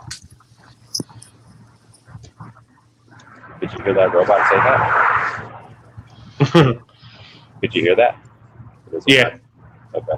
So anyway, so that was a billionaire, and Bloomberg is like the 8th richest person. Right. So what's to stop him from, if he really wanted to just start buying every gun, period, and throwing them on a boat and sinking them, beating them into plowshares or whatever. Right. Just having a bonfire at his house and melting them all down. And I forget where I heard this, but that's not an unrealistic, but fantasy speculation. Like, it's been done where like people with just insane money have bought stuff and then just destroyed it. Just kind of like a sports team, they buy like a sports ball and destroy it just so the other team doesn't have it.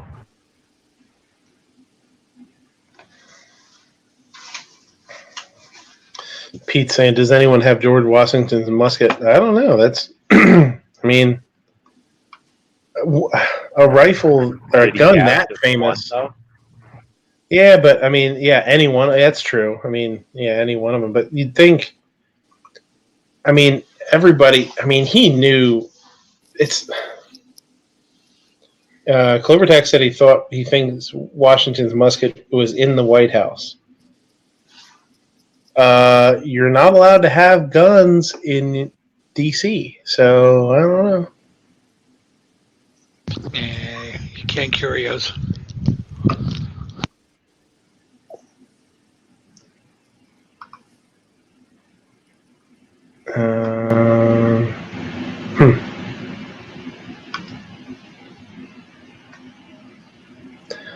Oh, negligent discharge. Man shoots himself while hiking up his pants at the range. Pennsylvania Sunday hunting expansion bill. Yeah, we talked about that.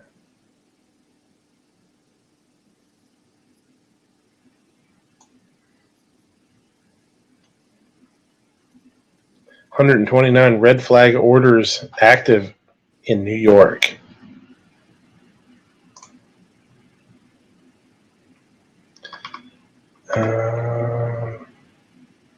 Pop up. Blech. Albany. Petitions to disarm individuals deemed a threat to themselves or to the public are pouring in New York's court system since the state's so-called red flag law went into effect August 24th. There were 129 active protective orders barring weapon possession in the state, including at least 5 in the capital region, as of October 30th, according to the Office of Court Administrations. Educators, law enforcement officials, and family members may request an ERPO against someone they suspect poses a danger to themselves or others. According to the law, a judge determines whether there is probable cause to remove the guns the same day, and a hearing is scheduled within 10 days to determine whether a final protective order is justified. That's no big deal. That doesn't sound like a big deal, right? Yeah.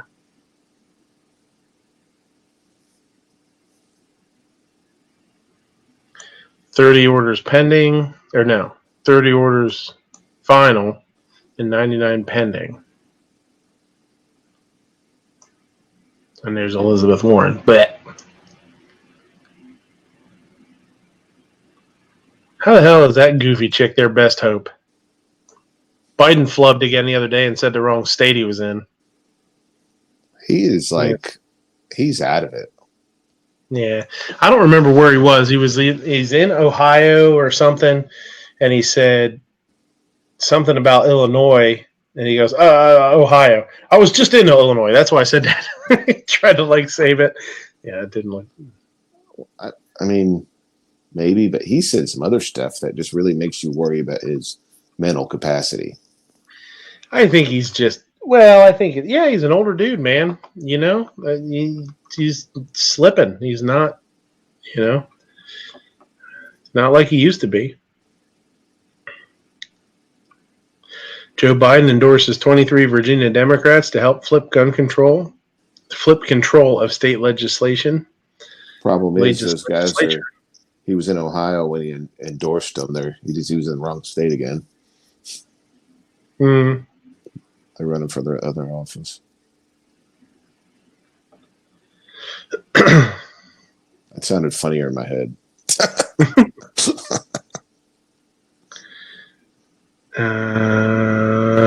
Beto O'Rourke's passion for gun control inspiring for Joe Biden. Good for him. So hopefully he'll follow in Beto's footsteps and just withdraw and get it over with. Yeah, right. I think that could be, maybe that's what Biden's waiting for, his Hail Mary to be, get down to the wire a little bit and then throw out there, start going all anti-gun and get all Beto O'Rourke and say we're coming for him. Maybe that'll be his last push to try and stay in it. Oh, that'll kick him right out then, because that was one of the reasons why Beto's out now. He just had so much backlash from that. Mm-hmm. You're saying Biden will say that? That's what I was saying. I'm wondering if he will, because the quote is, Beto O'Rourke's passion for gun control is inspiring for Joe Biden. I'm wondering if that'll be his big thing at the end, to try to push gun control crazy. No, like he just said, there's no way. That's what. That I think that Francis was designed to move the Overton window to test the waters, to see how far the ripples would get if they dropped a big clunker in there, to see what would really happen. Just like a long time ago, what's-her-face said, "That's right, Mr. and Mrs. I'm taking every gun if I have the votes." Like, they need to say that every once in a while, so their analysts can decide, how much percentage to give it. But there's no way Biden's going to use that. In fact, what he said, I think, was like just a conniving way to manipulate the people who really were, thinks that Francis was correct and that had a chance of ever happening, like those delusional people. That was, I bet you, a calculated way to bring them people over without actually giving them any hope and without scaring the people that were already on Biden's side, that that understand the unrealistic whatever concept there.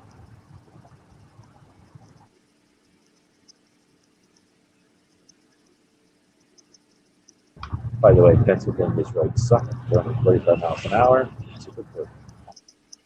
Where are you at? Pennsylvania. Well, that's your problem right there. I was going to go to this one place, but they literally changed their hours and closed down, so that it was not even an option. Yeah. I wish we were open, man.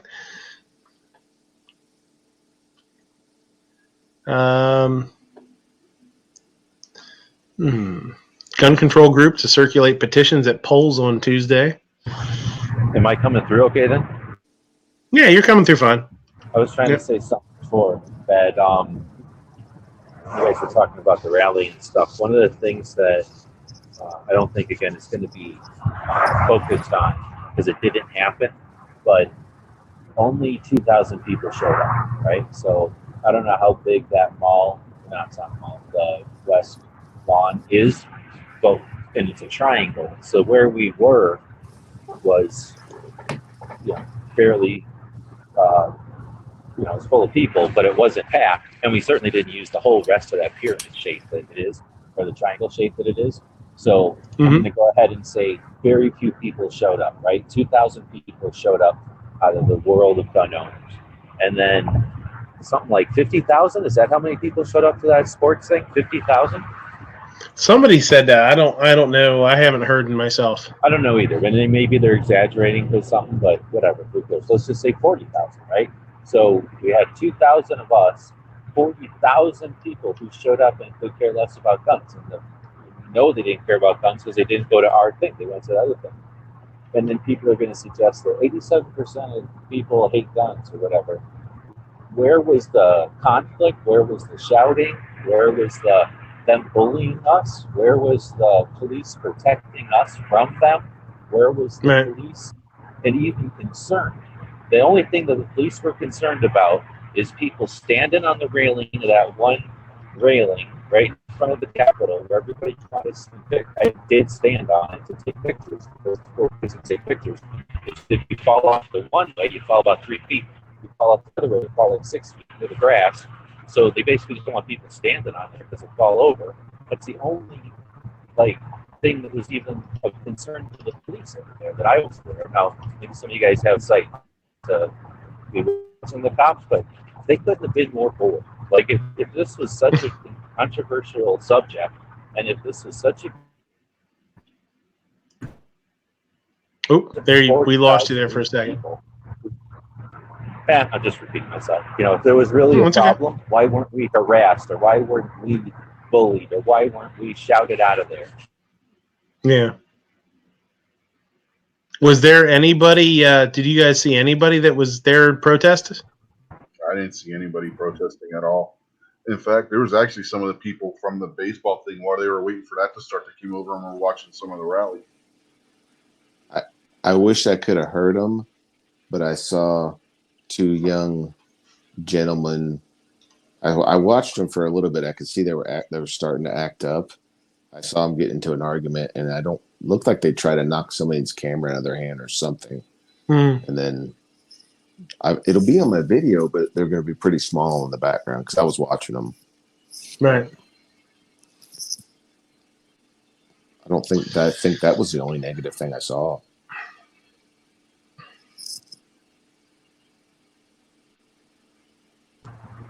Am I back? You're back. Mm-hmm. Yeah, you're okay. You guys hear about this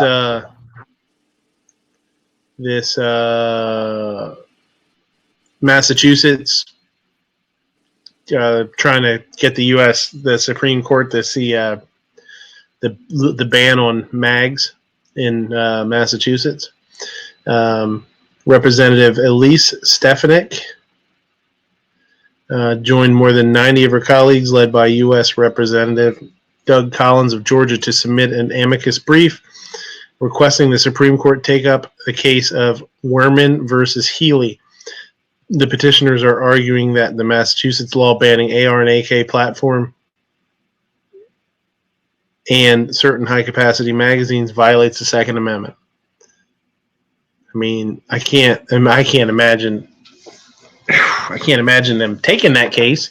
I mean, that would be huge for them to make a judgment on that, right? I mean, I don't know. Are they ready to? Are they prepared to take a case like that with whatever repercussions it might have?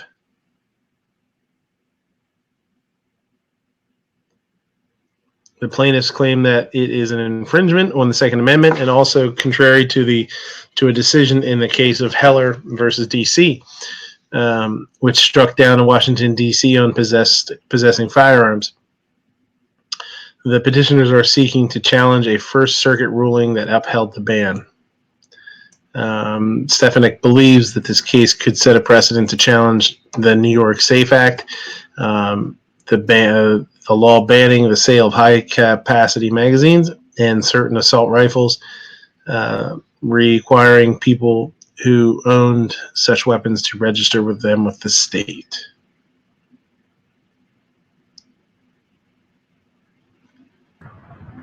Am I back again? Yeah. Lower courts should not be setting new precedents in the Second Amendment cases, but rather should follow the already established Supreme Court precedent of Heller versus D.C., Stefanik said in a release. And then they got the amicus brief is attached. No, I did hear something about that, though, but I wasn't sure. I wasn't sure what it was all about. Hey, while I'm still in here, can I go back to the part where you asked about if anybody was complaining about it or was heckling? Yeah, go ahead. So I got that one Instagram of that one guy that was going by, but I think that he was either drunk or like had a problem. He was just unstable or something.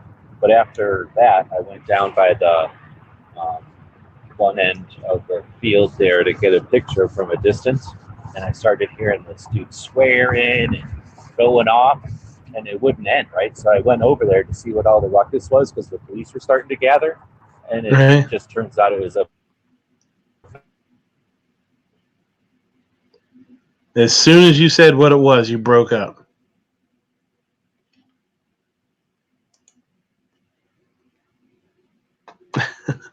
And now he's gone.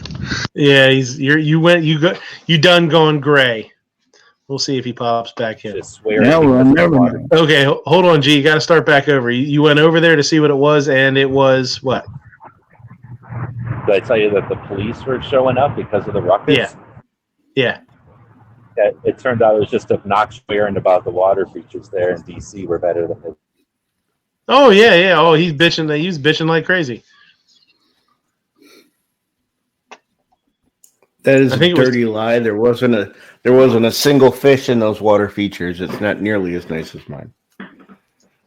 Sarge had a real sad display on Instagram the other day. His water feature, but it was bone dry. Did you see that shit? Just a bunch of rocks. Depressing. The water was right off screen. Sure. So it's like one of Snob's gun pictures. Yes. Bomb attacks actually, and grenade. Go ahead. Where that picture is, if it's rained for a few hours, that is underwater where that picture is. Bomb attacks and grenade violence are now a normal part of Swedish life. Holy shit.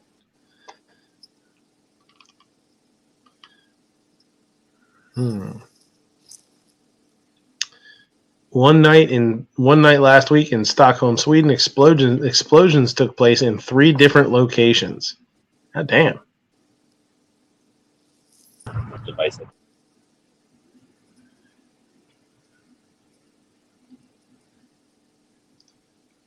One of them was at a church that had been Syriac Orthodox church, which had been bombed twice in the past year. Damn.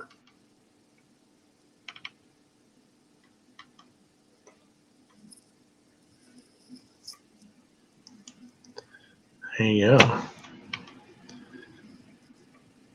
New for 2019, Taurus 1911 Commander 9mm. Gee, it's a 9mm. You need to get it. It's a 9mm. A Taurus, nonetheless. You're breaking up. I can't hear nothing. Yeah, you're breaking up a little bit too there. It said Taurus is coming out with a 9mm Commander size 1911. You got to buy it.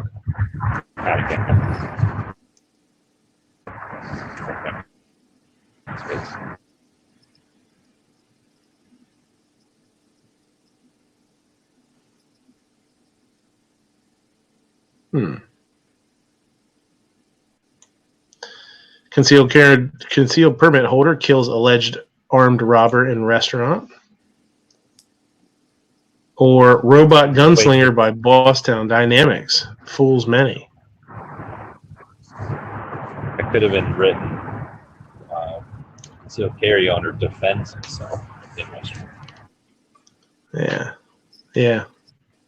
Well, that's like when they were talking about the Baghdadi guy when he got killed, and they're saying he was a scholar and scholar died. It was the headlines were like ISIS leader and scholar dies or something, and it was like, well, that's a hell of a weird way to say that in a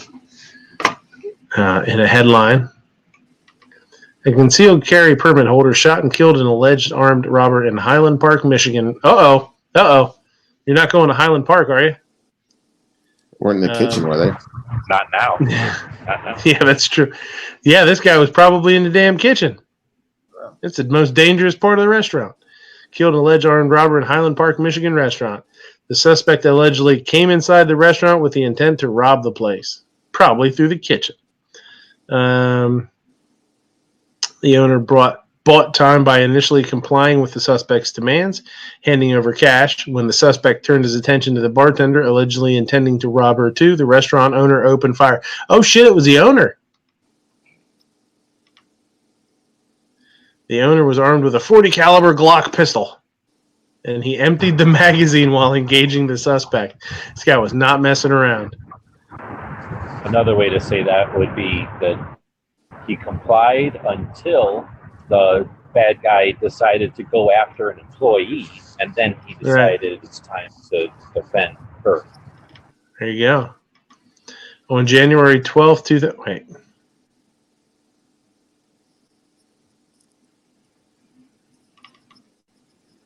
Oh, I guess that's something else.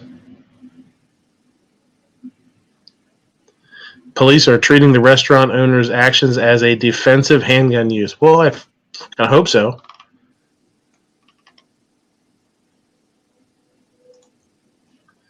There you go. Robot Gunslinger by Bosstown Dynamics fools many. Oh, man. That's what we need, Westworld. Did you see that video? No, is it? Yes, but is it real? I mean, I haven't watched it to really look and see if it looks totally fake. I don't know. I think they did another video that was. I think the robot is real, but what they did with it, like they edited it to do like a bunch of crazy shit. So I don't know. No, it's not real. It says the Bosstown Dynamics video is not real. It does not have images of a real robot gunslinger. It is made with clever CGI technology where the motions of a human actor are used to create an animated video. So there you go. It's a non-issue. Am I coming through? Yep. No. You don't have to worry about robots. I thought we had to worry about robots there for a minute. So it was like the last 4 minutes I've been driving through Pennsylvania. I have the thing. They're picking up outside air and bringing it in. It smells like flowers. What are you doing over there? It's supposed to smell like flowers. Oh, we put flowers all along the roads there, so people for people like you that appreciate them. Seriously, it's crazy. So there's like flower fields over here or something? They do plant flowers in the medians. They do plant flowers in the medians a lot of times. This time of year, they shouldn't really. I mean, it's been pretty cold. Yeah, it's like November.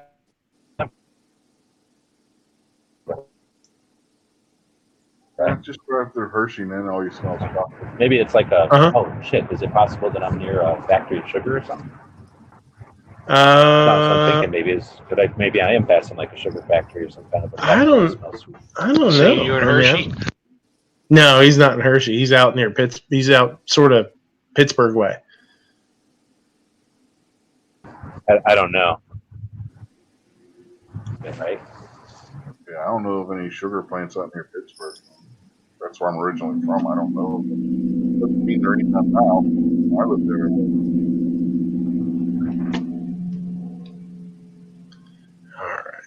mean, I don't think I'm anywhere near Pittsburgh just because it doesn't look like it's in a big county. I make my robot sound like a British lady. Can you hear that? No. That way I feel like No, I couldn't hear it. that your servant Like- is English. Like Mrs. Doubtfire. You get Robin Williams to do your GPS for you.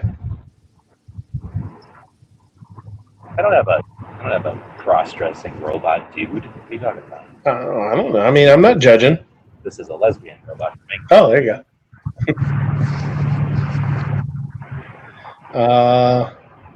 I don't want my robots getting pregnant. Yeah.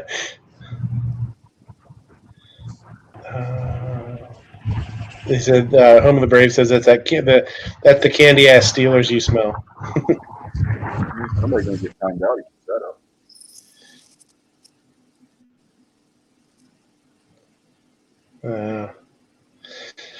What's with the 45-mile-an-hour speed limit? Can't you people drive normal speed? Well, you're not on the turn. Or you're not. Well, you're not on the turnpike. Yeah.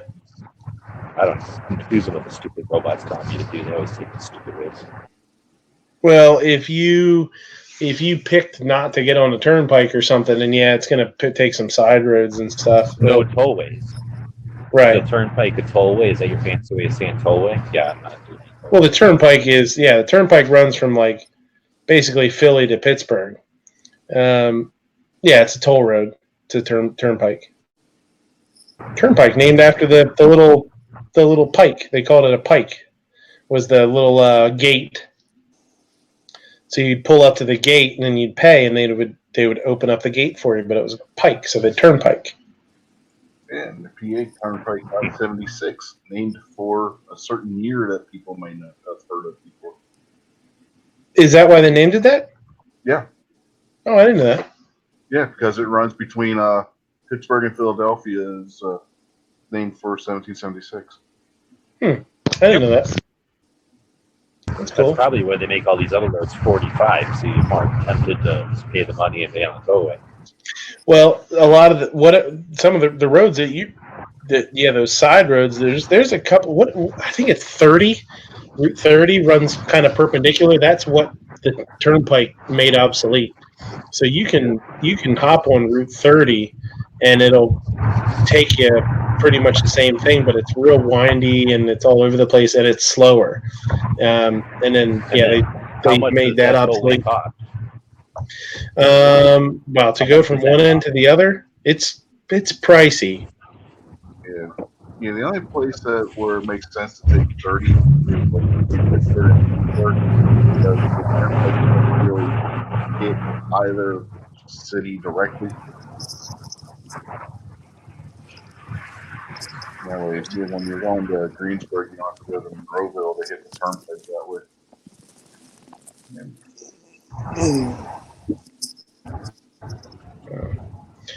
All right. I'm beat. I think we're going to call it a short one tonight. You guys got anything to plug? Anything specific coming up? Sarge, are you going to have any, other than your live that you did, are you going to have any videos coming out from the rally? You were obnoxious. Or Rich, you were there too. I'm cutting down that long video into individual videos with just labeling them per speaker, so people just want to go watch like one guy or one girl and do that. Yeah, that's good. And then I did record a little bit of stuff afterwards, so I'm gonna take some of that and put it into something with some other. I went and talked to like the more famous people. They said a little bit. I'm gonna take some of that video and make something out of it. Okay. Yeah, that's cool. Appreciate the invite. No, absolutely. Obnoxious, you got anything going on? I actually got Mac's video or Mac's speech cut out, and I've got that rendered, so I'll be uploading that as a separate thing. Stealing. Yep. Stealing my content. Content So stealers. I'll be. Yep. I'll be putting that up. I've got a couple others there that I'll probably cut out, and then it'll be on to Wanamaker and doing Wanamaker stuff for a little while. So other than that, check me out. I'm on Instagram timeout for a while, so I can post just a plain picture. Snob and I both got hit, man. For the Snob got hit just liking things, and he got the same message I do, that you've been flagged. You've been flagged for using an app to gain likes and followers, which is complete BS. What is that even? So, yeah, they changed their algorithm. They did it here. They did it here a couple months or a month or so ago, and I got caught in it. Then I got caught in it this time, but they hide, and there's no way to contact them. So I've been sending in reports that they're ignoring, I'm sure. Yeah. So I get off timeout right before Wanamaker, so I'll at least be able to get some Instagram stuff out when I get to Wanamaker. That's good. Are you going to you gonna go hit the museum too?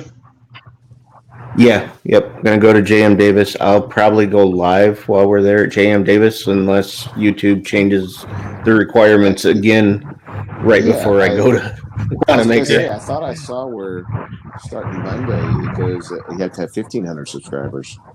Yeah, it wouldn't surprise me one bit. Wouldn't surprise me one bit. So I'll definitely go live from JM Davis, and be kind of cool if somebody walking along. Yeah, maybe you see somebody fancy. Kiz, you got anything going on other than being on vacation that I don't want to hear about? Well, I'm going to try to edit some footage where I shot that micro conversion kit. I've got some GoPro footage and the macaroni, and maybe try to get something together this week before I head off to Wanamaker myself. So I got to get car serviced and get packed up and get everything lined up to go to that. Yeah, that's pretty much it. Thanks for the invite. Yeah, absolutely. Rich, what's going on with you? Anything interesting? Are you gonna have any content from the show or from the rally? No, I didn't get any video or anything from it. I think that's something that people don't think about sometimes, is if there's other people covering it, there's other people doing the live stream and all that kind of stuff. It's kind of nice to just sit back and actually participate in the event and just be 100% in the event, and not be fooling with your phone and having to do all that pain in the ass stuff, Yeah, it's kind of nice. I was going to take my DSLR. I don't know where the hell my wife put it. Yeah. that shot that idea down.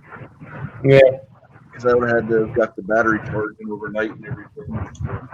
It would have been 45 inches out, higher 45 inches. Yeah, that went up and goes in not being able to find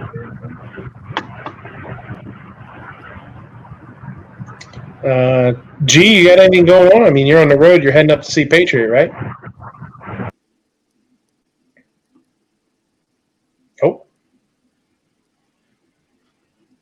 Oh, sure. Now he goes quiet. Yeah, he was making all kinds of racket there, bleeding everybody out. Now he goes quiet. Oh, no, I had the mute on backwards, so I'm okay. I'm talking again. Yeah, you're good. Okay. So I just wanted to challenge what you said there about, obviously, if you're going to go. Yeah. Oh, we lost you there. Nope, he went gray. Maybe he'll be back. Gloomtech, you got anything going on? A whole lot of nothing. But thank you for the invite. Whenever you can, I'd say it's worth it, even if you feel it's redundant. I was going to suggest even if it's redundant, it's still. Oh boy, you went gray on us again. You're in a bad spot. I don't know if you can hear me or not. Bring something and record.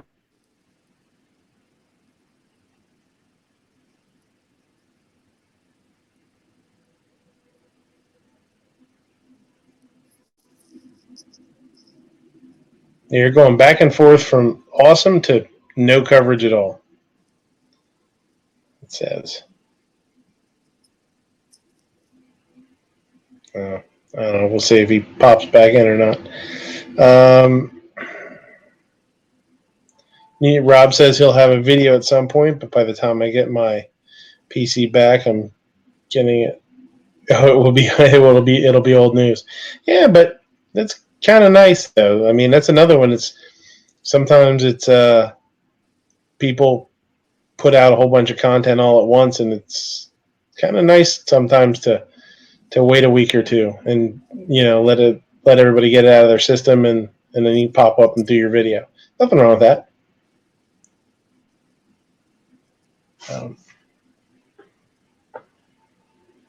I don't know if G's going to make it back or not. So, no, he went gray again. He must be in a super bad spot. That's all right. We'll say thanks for him. We'll get the hell out of here a little bit and get some sleep.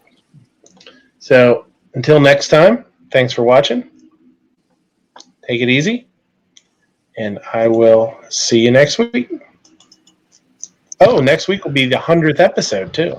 Yes, it will. So we'll have to do some fun stuff. We'll have to think about it. Think about some fun stuff for next week. We'll try and do a fun show next week. Do some games or some trivia. We could do some.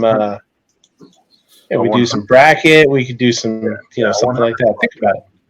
While everybody's recovered from Wanamaker. Do 100 of every episode. 1 second. Are we still live? We are for right now. Yeah, you were been in and out really bad. But yeah, I was just about to kill it. But yeah, what's up? Nothing. Just have something. Having a hard time making you out. I was going to ask you something off here. Oh, okay. Yeah, that's fine. Let me shut this down here. I wanted to ask if you like Gary or if you like Gary. I like Gary. I like Gary. Give him a bird. See ya. That's a calf rope. That's calf rope. I ain't got no tagline. I ain't got no calf rope. See you on the range. No PPN in the cold. See you on the range. See you on the range. There's Echo. See you on the range. Yeah, like